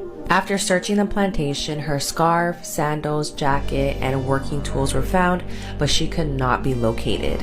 Not long after, a 20-foot python was spotted that looked extremely bloated. They killed and cut open the snake and found Jahra's body inside. Her body was intact, meaning that she had been swallowed whole. Ooh. By a python swallowed whole? This is why you should always actually listen to what children tell you. This 9-year-old boy literally lived on midnight snacks because every night he would come downstairs and eat a ton of junk food. Until one night he was in the kitchen and thought he heard something from around the corner, but everyone was asleep. So he peeked around the corner and that's when he saw a man guzzling milk straight from the carton. The terrified boy ran upstairs, got his parents, and they all checked out the kitchen, but it looked normal. They told him that his imagination was just playing tricks on him, but the boy knew what he saw. So days went by, but the boy always felt like he was being watched, until one night he looked up at his ceiling vent and saw 2 eyes staring back down at him. He ran to go tell his parents, but again, they told him, it's just your imagination, stop bothering us. Then the boy smelled this really horrible stench coming from the ceiling, so he convinced his parents to cut into it and see what was up there. And there they found that same skinny man who was drinking the milk dead in the ceiling. Listen to the kids, man. They're telling the truth. Scariest urban legend from each state, Part 3. Annabelle from Connecticut. The demonic doll you see in the Conjuring and Annabelle movies was actually based on a real-life Raggedy Ann doll that was supposedly inhabited by a spirit of a dead girl who was then trapped in a spirit case by Ed and Lorraine Warren. It's also stated if you look at the doll the wrong way or dare to touch the case, your future looks extremely dark. The lies that Disney tells to avoid traumatizing children. Pocahontas. She was 10 years old.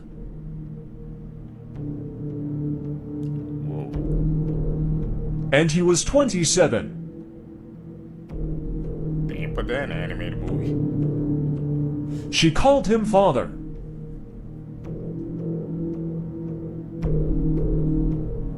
Sleeping Beauty. It is based on a story where a married king finds a sleeping princess. And the princess gave birth to a pair of twins while she was sleeping. The Little Mermaid. The prince married another.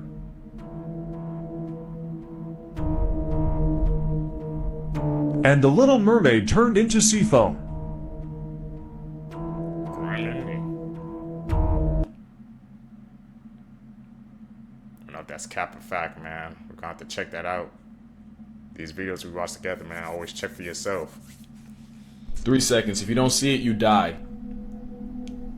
Is that an elephant? Alright, time's up, and if you didn't see the hyena, you are now a hypothetical hashtag. Let's talk about the lion-hyena beef and how it has a living laugh track guts deep in an elephant. So it's actually not a beef more than a blowout, because lions do hyenas dirty. Being an animal nerd is realizing lions steal from hyenas more than hyenas do to lions. The reason you thought it was the opposite was because all those times researchers would watch a lion eat and hyenas trying to steal a piece, whole time the hyenas were trying to steal back what was stolen from them. Hyenas have a higher hunting success rate because they're homicide on Duracell. They do not get tired, they will run you into a grave. Lions, especially males, are good, but they don't have the stamina, but they do have the bulk to solo bigger prey, but also take a hyena's lunch. Fun fact, it takes about 20 hyenas to humble a male lion.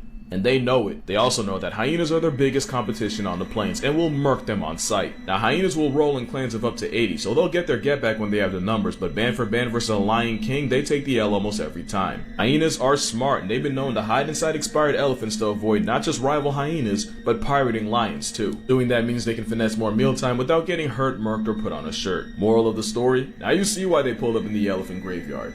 Maybe. I don't know. The more you know. This daycare owner shot her husband twice after she found this out. Shantiri Weems and her husband James owned this daycare called Kids Castle. On July 2022, a woman whose child was attending Kids Castle approached Shantiri and told her that her daughter was being molested by James. Shantiri lost it, and in that moment, she made her way to a hotel in Washington, D.C. where James was staying at and shot him in the neck and thigh. Shantiri admits that her intentions were to paralyze James because she was just so angry. Keep in mind, Shantiri loved kids and her job, and she wanted this daycare to be something where kids felt like they were safe. And she said after seeing the pain in this mother's face, she snapped. James had contact with 93 children, and most of them rode on the daycare bus with him, which is where most of the abuse happened. And this story only gets more disturbing. And James was also a retired Baltimore police officer. But ultimately, Shantiri was sentenced to 4 years in prison, and the judge said that she should have never taken the law into her own hands. James, on the other hand, faces 30 counts of child sexual abuse and assault charges.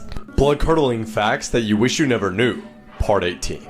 A man from Queens once spent 5 months in jail completely unaware that his bail was just $2. Since spiders molt, when you see what you might think is a dead spider, it could just be that the spider left behind its exoskeleton and is now bigger than before. Almost everyone on Earth is walking around with a bunch of poop inside of them. Scientists accidentally killed the world's oldest living animal, which was a clam that lived to be 507 years old. Statistically speaking, at least one person who comments on this video will not be alive tomorrow. The real reason you shouldn't eat raw cookie dough isn't because of getting sick from eating raw eggs. It's because you shouldn't eat raw flour, which contains fecal matter from all the birds flying over the field and pooping on the wheat. Today we're going to be talking about the urban legend of Hug and Molly from Abbeville, Alabama. Also, I'm starting a new series about urban legends by state, and we're starting with Alabama because it's the first one in alphabetical order. She's a ghostly presence that is 7 feet tall, and she wears like this black cloak, and she haunts the town at night, and she apparently grabs kids that are being bad, and she screams in their ear at the top of her lungs, which can be deafening.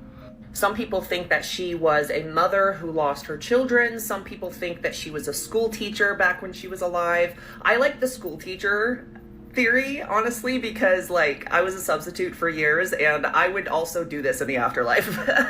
Also, I love that it's so southern that it's actually Hug and Molly. Like as a Texan, okay, I appreciate the southern drawl on that. It looks like she even has her own Pokemon card. What? But she's so entwined with the town of Abbeville that she's even on the sign for when you enter the town. This would be a great place to take the kiddos. This is from the Hug and Molly movie. Why does it kind of look like me at the movie theater when I'm pissed off that they run out of Twizzlers? But like 7 feet tall? Hello, mommy. She's an icon. She is the moment. We love her. How do you feel about Miss Molly? I ain't going there, bro. I can scratch that off the list. Hug and Molly, we will not be going there. What people saw in this picture is what led them to believe that ghosts are real. When you look at this picture, what do you see? It just looks like a picture of a man having a picnic, sitting on a bench with his child at the park. The guy in this picture's name is Christopher. His wife was the one holding the camera and taking this picture. They didn't think anything of it. He posted the picture on his Facebook page, and that's when people noticed something in the picture and had so many questions. Zoom in, take a look around. Can you see it? It looks like there's a woman in the top left corner of this picture. Christopher and his wife both confirmed that it was just the three of them at the park this day, and they didn't notice anything when she took the picture. This is where it takes an interesting spin, because just a year before the picture was taken, this woman went missing in the same area. She was later found deceased inside of the pond. Some people said that this figure in the top left corner has an eerily similar resemblance. What do you think about this? This is the haunt. Could that be good? Could that have been a ghost, man? I don't know. After hearing what happened in that area, bro, it definitely sound like some spirits definitely roaming around there. And I wouldn't be in that area. And they caught that on camera too, 4K. Who knows? Haunting story that inspired sinners. Robert Johnson was a young man living on a plantation in rural Mississippi with dreams of becoming a musician. It's said that he walked to a crossroads and made a deal with the devil to improve his guitar playing. Because anyone who heard Robert Johnson play, and you can find some of his audio on YouTube, they all said he was extremely talented. Legend says he sold his soul to Satan, and others will say the African god Papa Legba. When you make a deal to the devil, he always comes back to collect. Robert Johnson got to experience some success, but it was short-lived. Robert Johnson died for reasons unknown at the age of 27, making him an inaugural member of the 27 Club. Selling your soul to the devil could also be a phrase from Southern conservatives to say that you are leaving the church and instead choosing to play music in dance halls where there is drinking and other kinds of sinning going on. Some other more logical theories are that Robert Johnson had syphilis or that he was poisoned for flirting with another man's wife. A fellow blues player, Honeyboy Edwards, claims to be witness to this poisoning. Honeyboy said Robert was offered a bottle of whiskey and he knocked it out of his hand, saying that he should never drink something that he hasn't seen opened, which is good advice. Instead, Robert got mad at him and accepted a second drink and fell ill hours later. A lot of his songs reference crossroads and the devil, and Ryan Coogler said on the Mike Muse show that these mythical references helped inspire the idea for Sinners. If you've seen the movie, let me know your thoughts and follow for more. I've heard they said Sinners is like a freaking great movie. They've been clamoring. They even put it back in IMAX and some more IMAX theaters. Any of the seekers actually checked it out?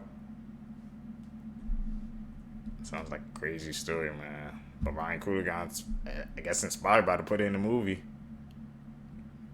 That's why I guess it's so good. Little girl will forever share her birthday with the date her mother died. This is who you ruined her life. She will never know her mommy. 23-year-old Yesenia Aguilar was 8 months pregnant when this woman who was under the influence ran her over. Yesenia and her husband were walking together on the sidewalk when Courtney Pandolfi came out of nowhere and hit Yesenia. What's crazy is that this was Courtney's 5th DUI since 2008. Fortunately, after an emergency C-section, the baby survived. But the mother didn't, and the father, James Alvarez, says that it's been difficult accepting the fact that his wife died on the same day that his daughter was born. Scariest urban legends from every US state. This shows some of the most popular urban legends from every single state across the USA. And as you've probably guessed, in this series we're going through all of them. From the most normal ones to the really dark, disturbing ones. So let's kick off part 2. Oh, this is creepy. So the legend goes, a long time ago in New York, in a children's hospital.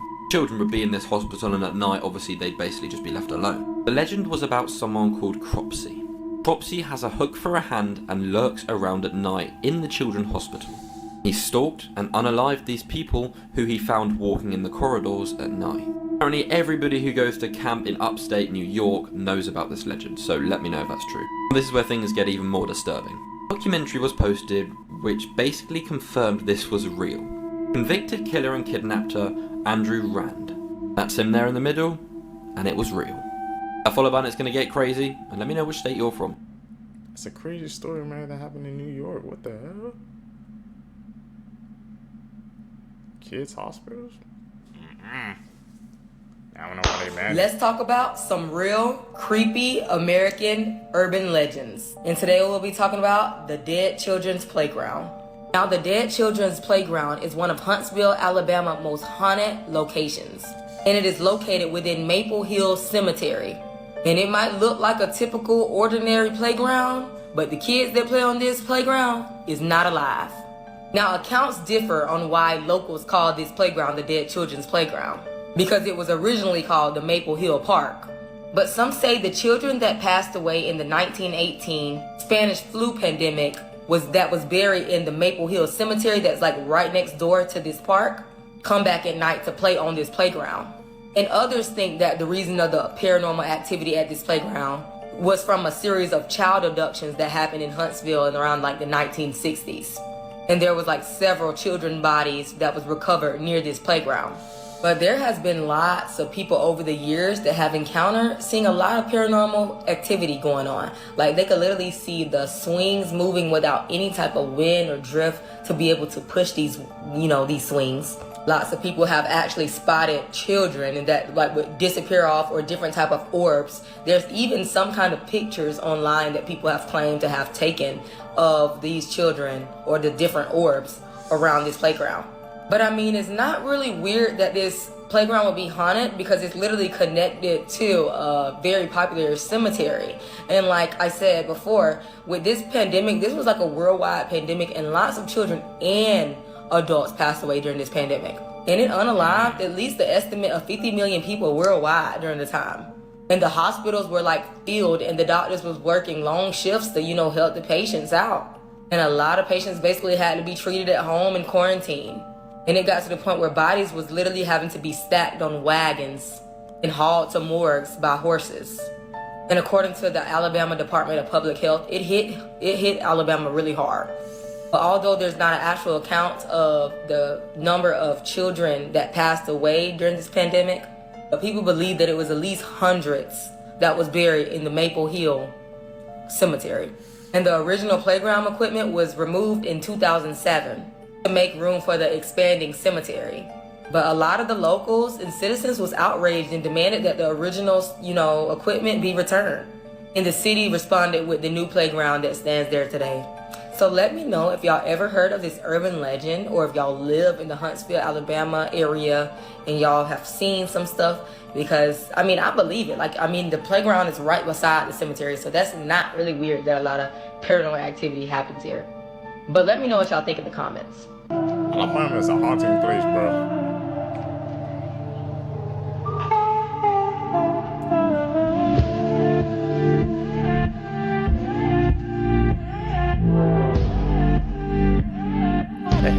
Well, it's Halloween again, which means once a year I have an excuse to talk about this, so here you go. The most toxic relationship in all of nature. Or at least top 2 if certain entanglements count. That is an anglerfish, although you might recognize them as the demon guppy that nearly put Nemo in a foster home. It's also canon that this was a female, because the female fish are about 40 times bigger than the males they dwarf. That's like being 5'2" with some attitude, but your man's only 1.5 inches. So the bite-sized male tracks her down in the dark through pheromones and bites her.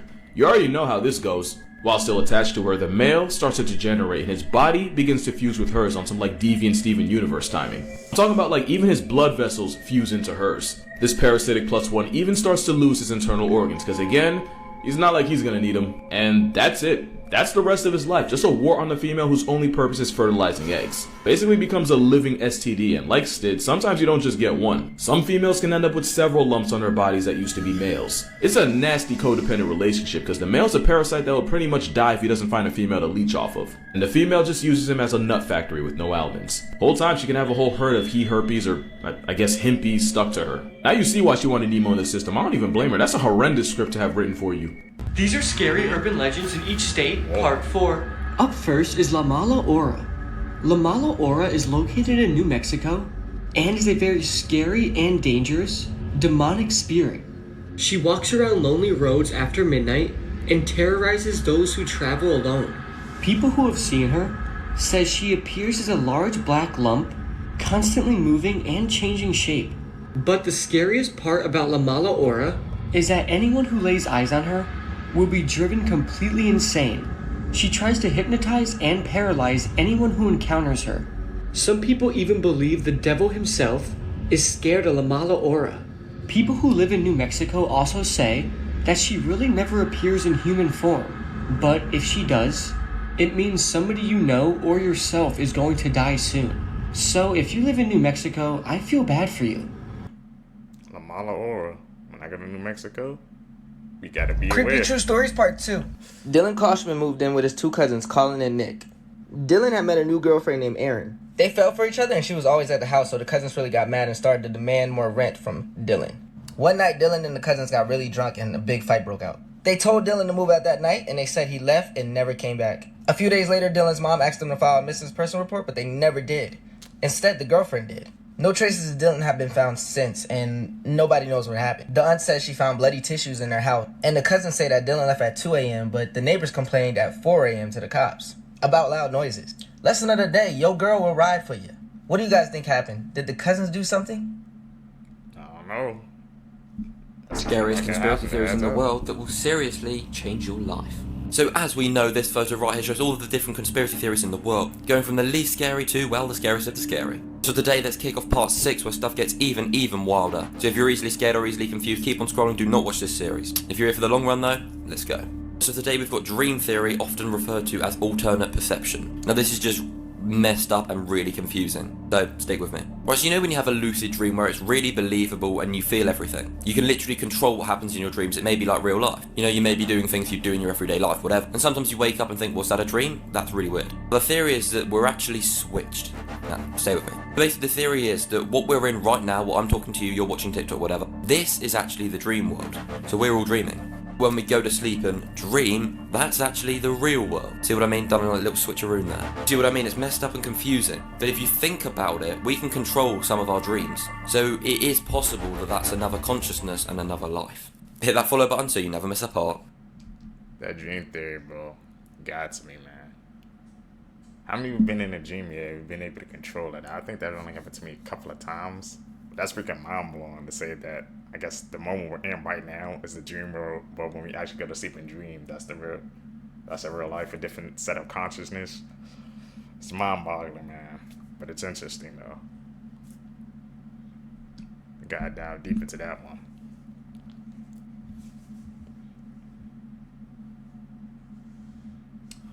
These are some important questions, man, with some interesting ones. This will make you always keep your hands under the covers. A young girl is home alone because her parents are out of town, with only her dog for company. She turns on the TV to learn that a killer is on the loose in her neighborhood. She runs to check the windows and locks all the doors, but she forgets about the basement window. She takes the dog with her to go to sleep and lets him sleep under the bed. But she awakes hours later to a dripping sound. She's too scared to move, so she reaches down to see if her dog is still there, and is granted with a reassuring lick. She then goes to the bathroom to make sure there isn't a leak. But when she walks in, she finds her dog dead, hanging from the shower head with blood slowly dripping onto the tiles. On the bathroom mirror, written in the dog's blood, are the words, "People can lick too." Mythical creatures caught on camera. The Bloop.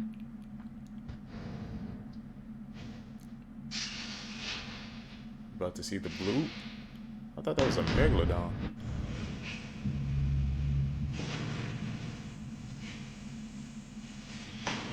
Clear so far.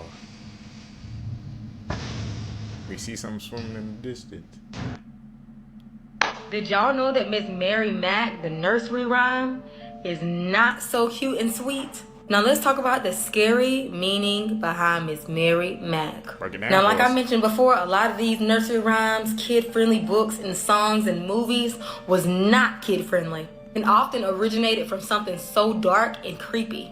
Now, legend has it, Miss Mary Mack was born back in the day, and she was born with lots of deformities. Back then, people literally looked at you as if you were some type of alien if you had any type of deformities. They weren't educated on, being autistic or, having Down syndrome or different, things that we see on a day-to-day basis. So they said that her family was ashamed of her, and she grew up in the church. Like the church basically, helped her out. And the church also was in charge over the graveyards and keeping up with the graves. So they said she was always out there and she was really good at it, and she was insanely strong to the point where she had like superhuman strength, like literally could just do all this stuff that would take several men hours and hours and even sometimes days to do. She could do in like 30 minutes all by herself. And it was said that the children in the area would often pick on her and taunt her and make these different songs where they made the Miss Mary Mac, Mac, Mac, all dressed in black, black, black, you know, the song that we used to sing. And allegedly after the third time they sung that song, that's when Mary would come out and tear them up one by one. Now some even say that this song comes from a U.S. warship called the USS Mary Mac or something like that. And it was said that the ship was actually black and covered with silver buttons, which is what the song states about the silver buttons on the back. But that still was a ship that was used to fight in the Civil War. So either or, if it was based off Mary the Gravekeeper or this U.S. warship, why is this a children's song? And another thing is, when did we learn this? Because I remember just, you know, doing Ring Around the Rosie and Miss Mary Mac, but who taught us that? I don't ever remember like my parents or my family members like singing that to us. So how did we know about this song? But yeah, a lot of these stories have a lot of twisted lore and just weird things. And I'm like, who made this into a kid nursery rhyme? But let me know what y'all think in the comments. And I'm also going to tag another creator that goes way in depth about the legend of Miss Mary Mac, the Gravekeeper. Let me know what y'all think in the comments. That's just some important questions, man.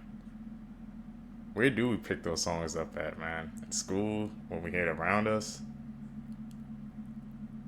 Top 3 creepy last words people said right before dying. A nurse said that one night she was floated to oncology at the hospital she used to work at. She was given a patient who was passing away and had been unconscious for several days. At one point during the night, the nurse went into the room and the patient was on top of the bed. She looked at the nurse and said, "Don't let them take me." The nurse was freaked out and she asked her who was going to take her, and the patient said, "That black thing up there," and pointed up in the air. The patient died within minutes. A guy was rushed into a level 1 trauma facility from a motorcycle versus truck collision. The guy's able to talk at the beginning. He was drunk and cussing out the doctors and nurses trying to help him. They end up intubating him to preserve the airway, and he's going downhill fast. He codes, but they manage to bring him back. Suddenly, the guy comes completely to, rips out his tube, grabs one of the med student's hands, and lets out a breathy-like scream. "Don't let me die. I'm going to hell. Please don't let me die," he said. This freaks out everyone. The guy said he woke up in hell on fire and keeps begging someone to check his feet for burns. Nobody could believe that he pulled out his tube and was talking. Despite everything they did, the guy still died. The doctors and nurses were freaked out about it for weeks. Emma said that when she worked in a nursing home, they had a resident that was unpleasant, to say the least. One day, Emma was on bell duty. It was her responsibility to answer all the bells for 2 hours. And the man rang his bell and told her that there was a black dog under his bed. Emma looked under the bed, but there was nothing there. She thought that he could have possibly seen a dog because it was a hot day and the front door to the home was open. She told him that the dog must have gone out the door before she arrived. He rang the bell again a short time later, insisting that he could see a dog under the bed. Again, Emma couldn't see anything. This carried on. He became quite hysterical on one occasion, shouting that the black dog under his bed was trying to bite him and that it had red eyes. He looked terrified, and Emma couldn't calm him down for ages until the dog disappeared. She handed over what happened to the nurse in charge and went home as it was the end of her shift. The next day, she was on afternoon shift, and she found out that the man had died not long after she had gone home. It really freaked her out. Emma said that he was a very unpleasant man, and she often wondered if the dog was there to take him away to you-know-where. Most dangerous places where you should never swim. Talk about it. Number 1, Lake Karachay. Located in Russia, Lake Karachay is the most polluted place on Earth. The water here is so contaminated with radiation that it could kill you within an hour. Number 2, Lake Victoria. It's the largest lake in Africa. Each year 5,000 people die here because the lake has its own isolated weather system, and it can go from sunny and bright to stormy without any warning. She murdered her mother on Facebook Live moments after this video was taken. What makes this case even more tragic is that this woman showed plenty of signs that her mental health was declining. It all started on January 7th, 2024, when 28-year-old Donatson Beltran was arrested after failing to stop during a traffic stop. The next morning, Donatson was released and her mother, 55-year-old Olivia Beltran, arrived to the police station to speak to an officer and see how she can retrieve Donatson's car because it was impounded. While the mother spoke with the officer, Donatson began recording herself, and if you look closely, she's actually holding a pocket knife right in front of the officer. I really like the sticker with the little eyes. That was really cute. I like that detail. So I'm getting the wheels up front, and then. So the officer doesn't even realize that she's waving this knife around, and what's sad is that had he noticed this, maybe Olivia would still be alive right now. Olivia and Donatson then drove to her apartment, and this is when Donatson took out her phone, started recording this, and then posted it on TikTok. During this video, Donatson is making no sense at all, and she's actually hurting her mother's ear, and her mother is telling her to stop. And then she tells her mother that she's gonna make sure that she sleeps tonight forever. But not just that, she also tells her mother that she's going to be her first. So Nancy me está lastimando, pellizcando mi oreja. No me pellizques con tus uñas. Okay, you're my first. But hours after these videos were taken, Donatson brutally murdered her mother while on Facebook Live in her apartment balcony. It was said that many people, including close friends and family, saw the lie, but it was immediately taken down. Donatson was charged and she pled not guilty by reason of insanity. You won't believe this crazy Disgusting. discovery about 9/11. Everybody knows that on September 11th, 2001, the Twin Towers in New York City were struck by two airplanes and both towers collapsed to the ground. Thousands of people were killed and the damage was devastating.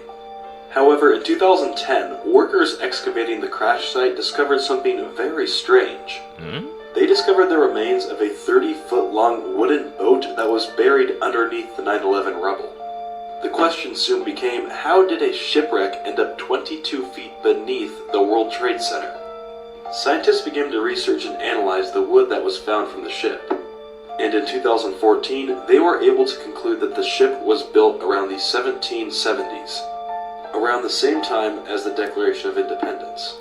And it's believed that the ship was sailing through Lower Manhattan where it sunk. And as New York City began to grow, the city of Manhattan expanded right over the top of the ship. It makes you think, man, what other freaking hidden monuments are around the world that just, I guess, beneath rubble. Or it could be beneath sea level or something like that, man. You never know.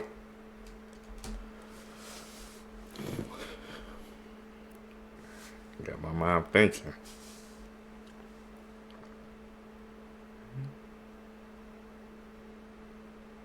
That's Adorable sad. animals that can kill you, part 3. The poison dart frog. If you ever see a vibrant, colorful frog in the wild, especially in a warm climate, even though it's pretty, don't get close to it. Incredibly tiny in size, only about 2 inches long.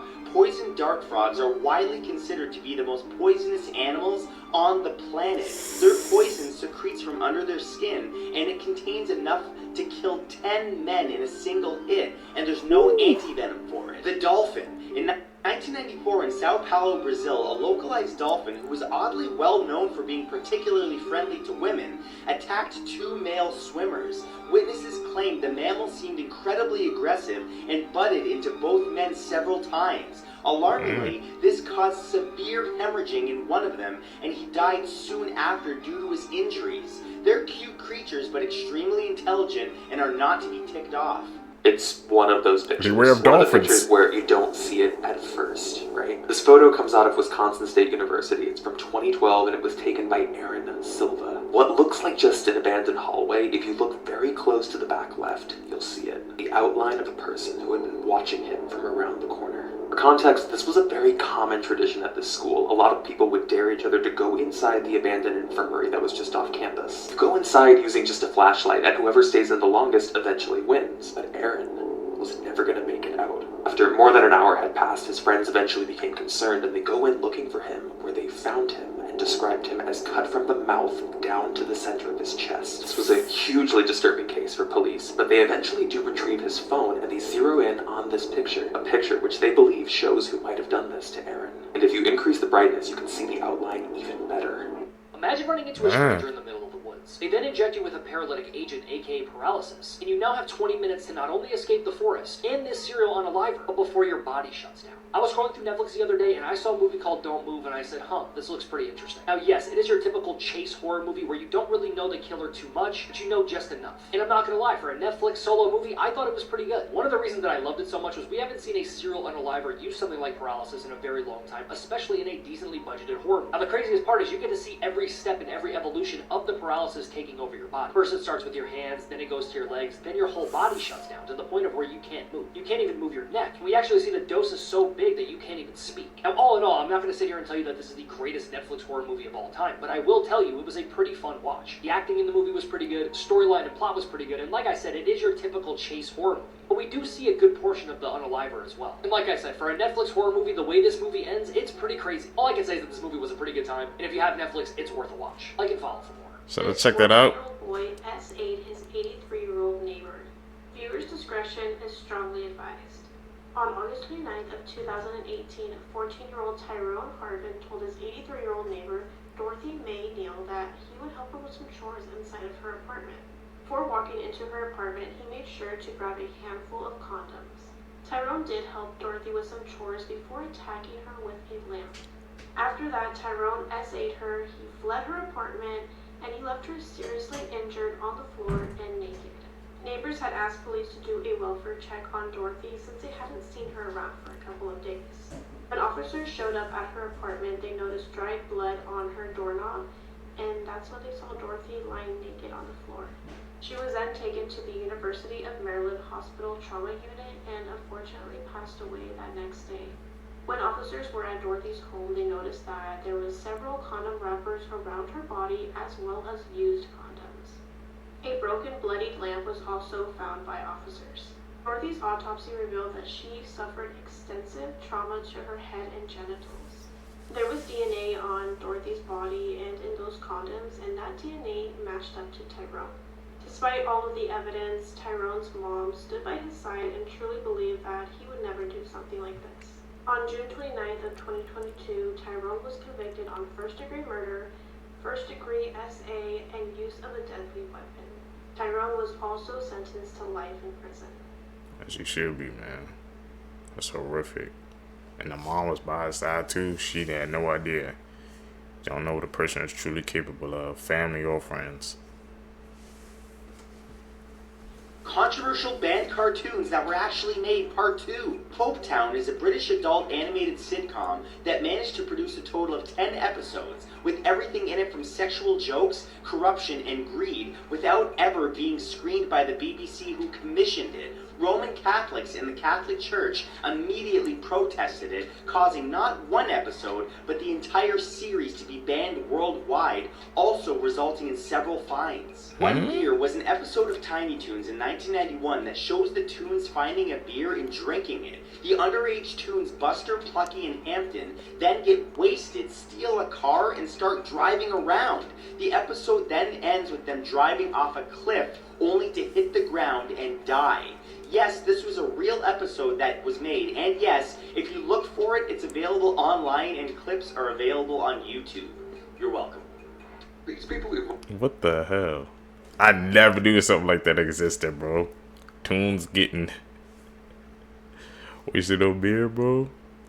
We'll have to check out some of those clips, man, to confirm the, if that's real or not. But if it is, we know why they banned it, bro.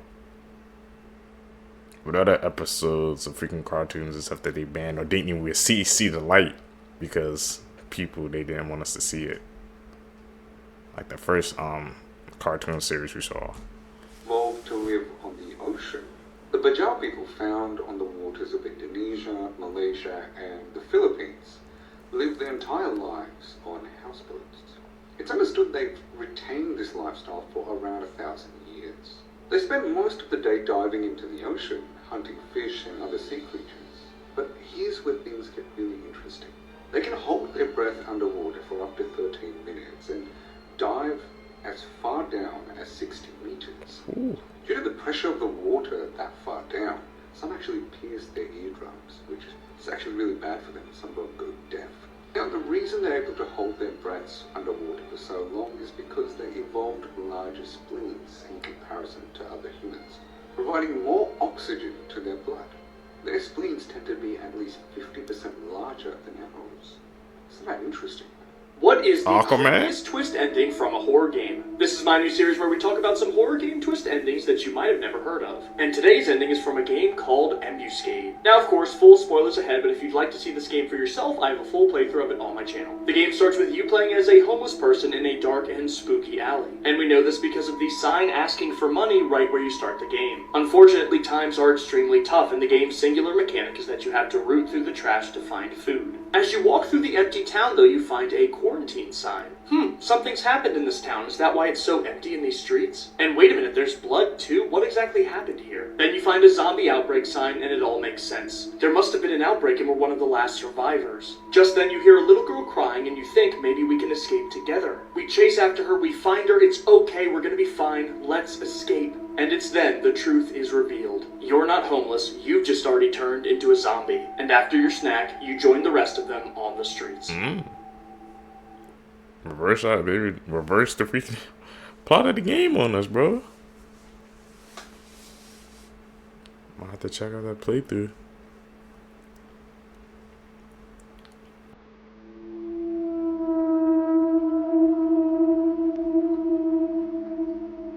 Yeah, we seen seen some of these Skinwalker clips.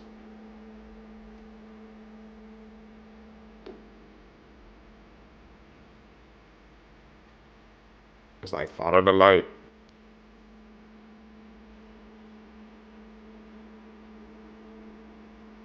Go away. Don't come any closer.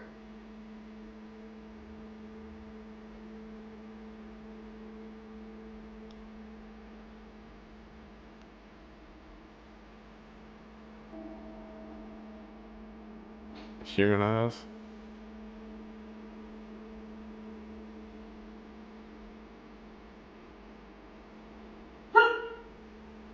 Dog can see something that we probably can't.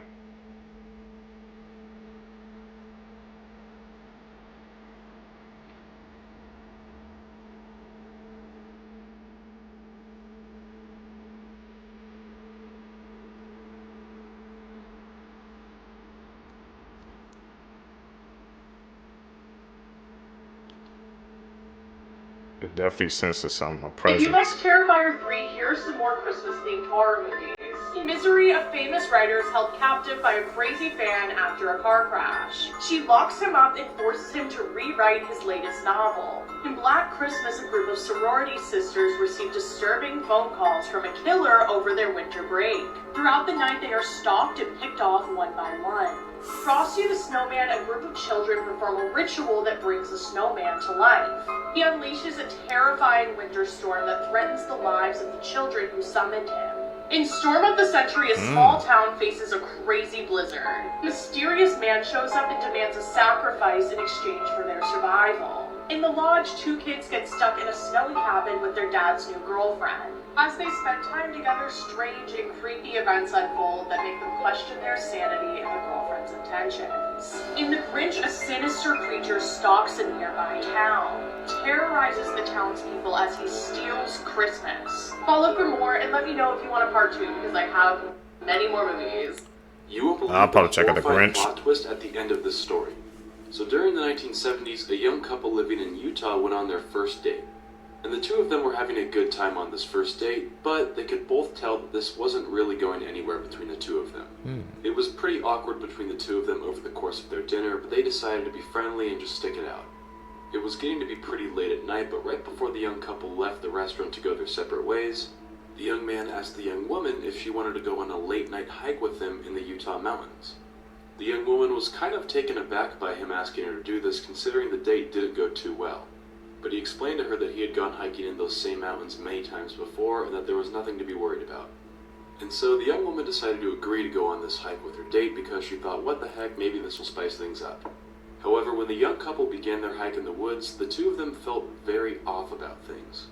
As the two of them went deeper into the forest, things began to feel very eerie around them. Both of their heartbeats began to rapidly speed up, and the two of them kind of both thought to themselves that maybe they should turn back around. But since it was their first date, neither of them wanted to be the one to speak up and say, hey, I think we should go back, so they kept on walking forward. At this point, it was basically completely black in the forest. And then suddenly, the two of them heard some movement coming from some nearby bushes. And it was right at this point when the man stepped on something soft and squishy that was very different from the rest of the trail. And it was right at this point where the two of them just felt like they should get out of there, so they both left. Ironically, this scary experience in the woods led the young couple to become closer, and eventually, a few years later, they got married. 10 years later, the married couple was making breakfast one morning while watching the news. And on the news this particular morning, they were interviewing a serial killer a couple days before he was sentenced to be put to death.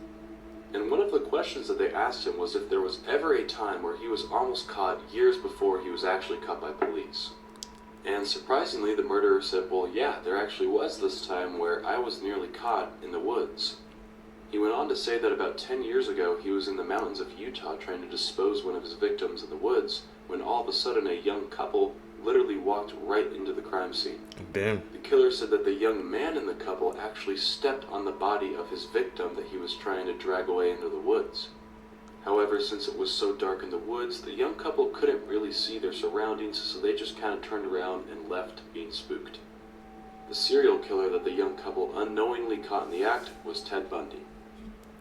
Man, trust your gut, boy, your feelings.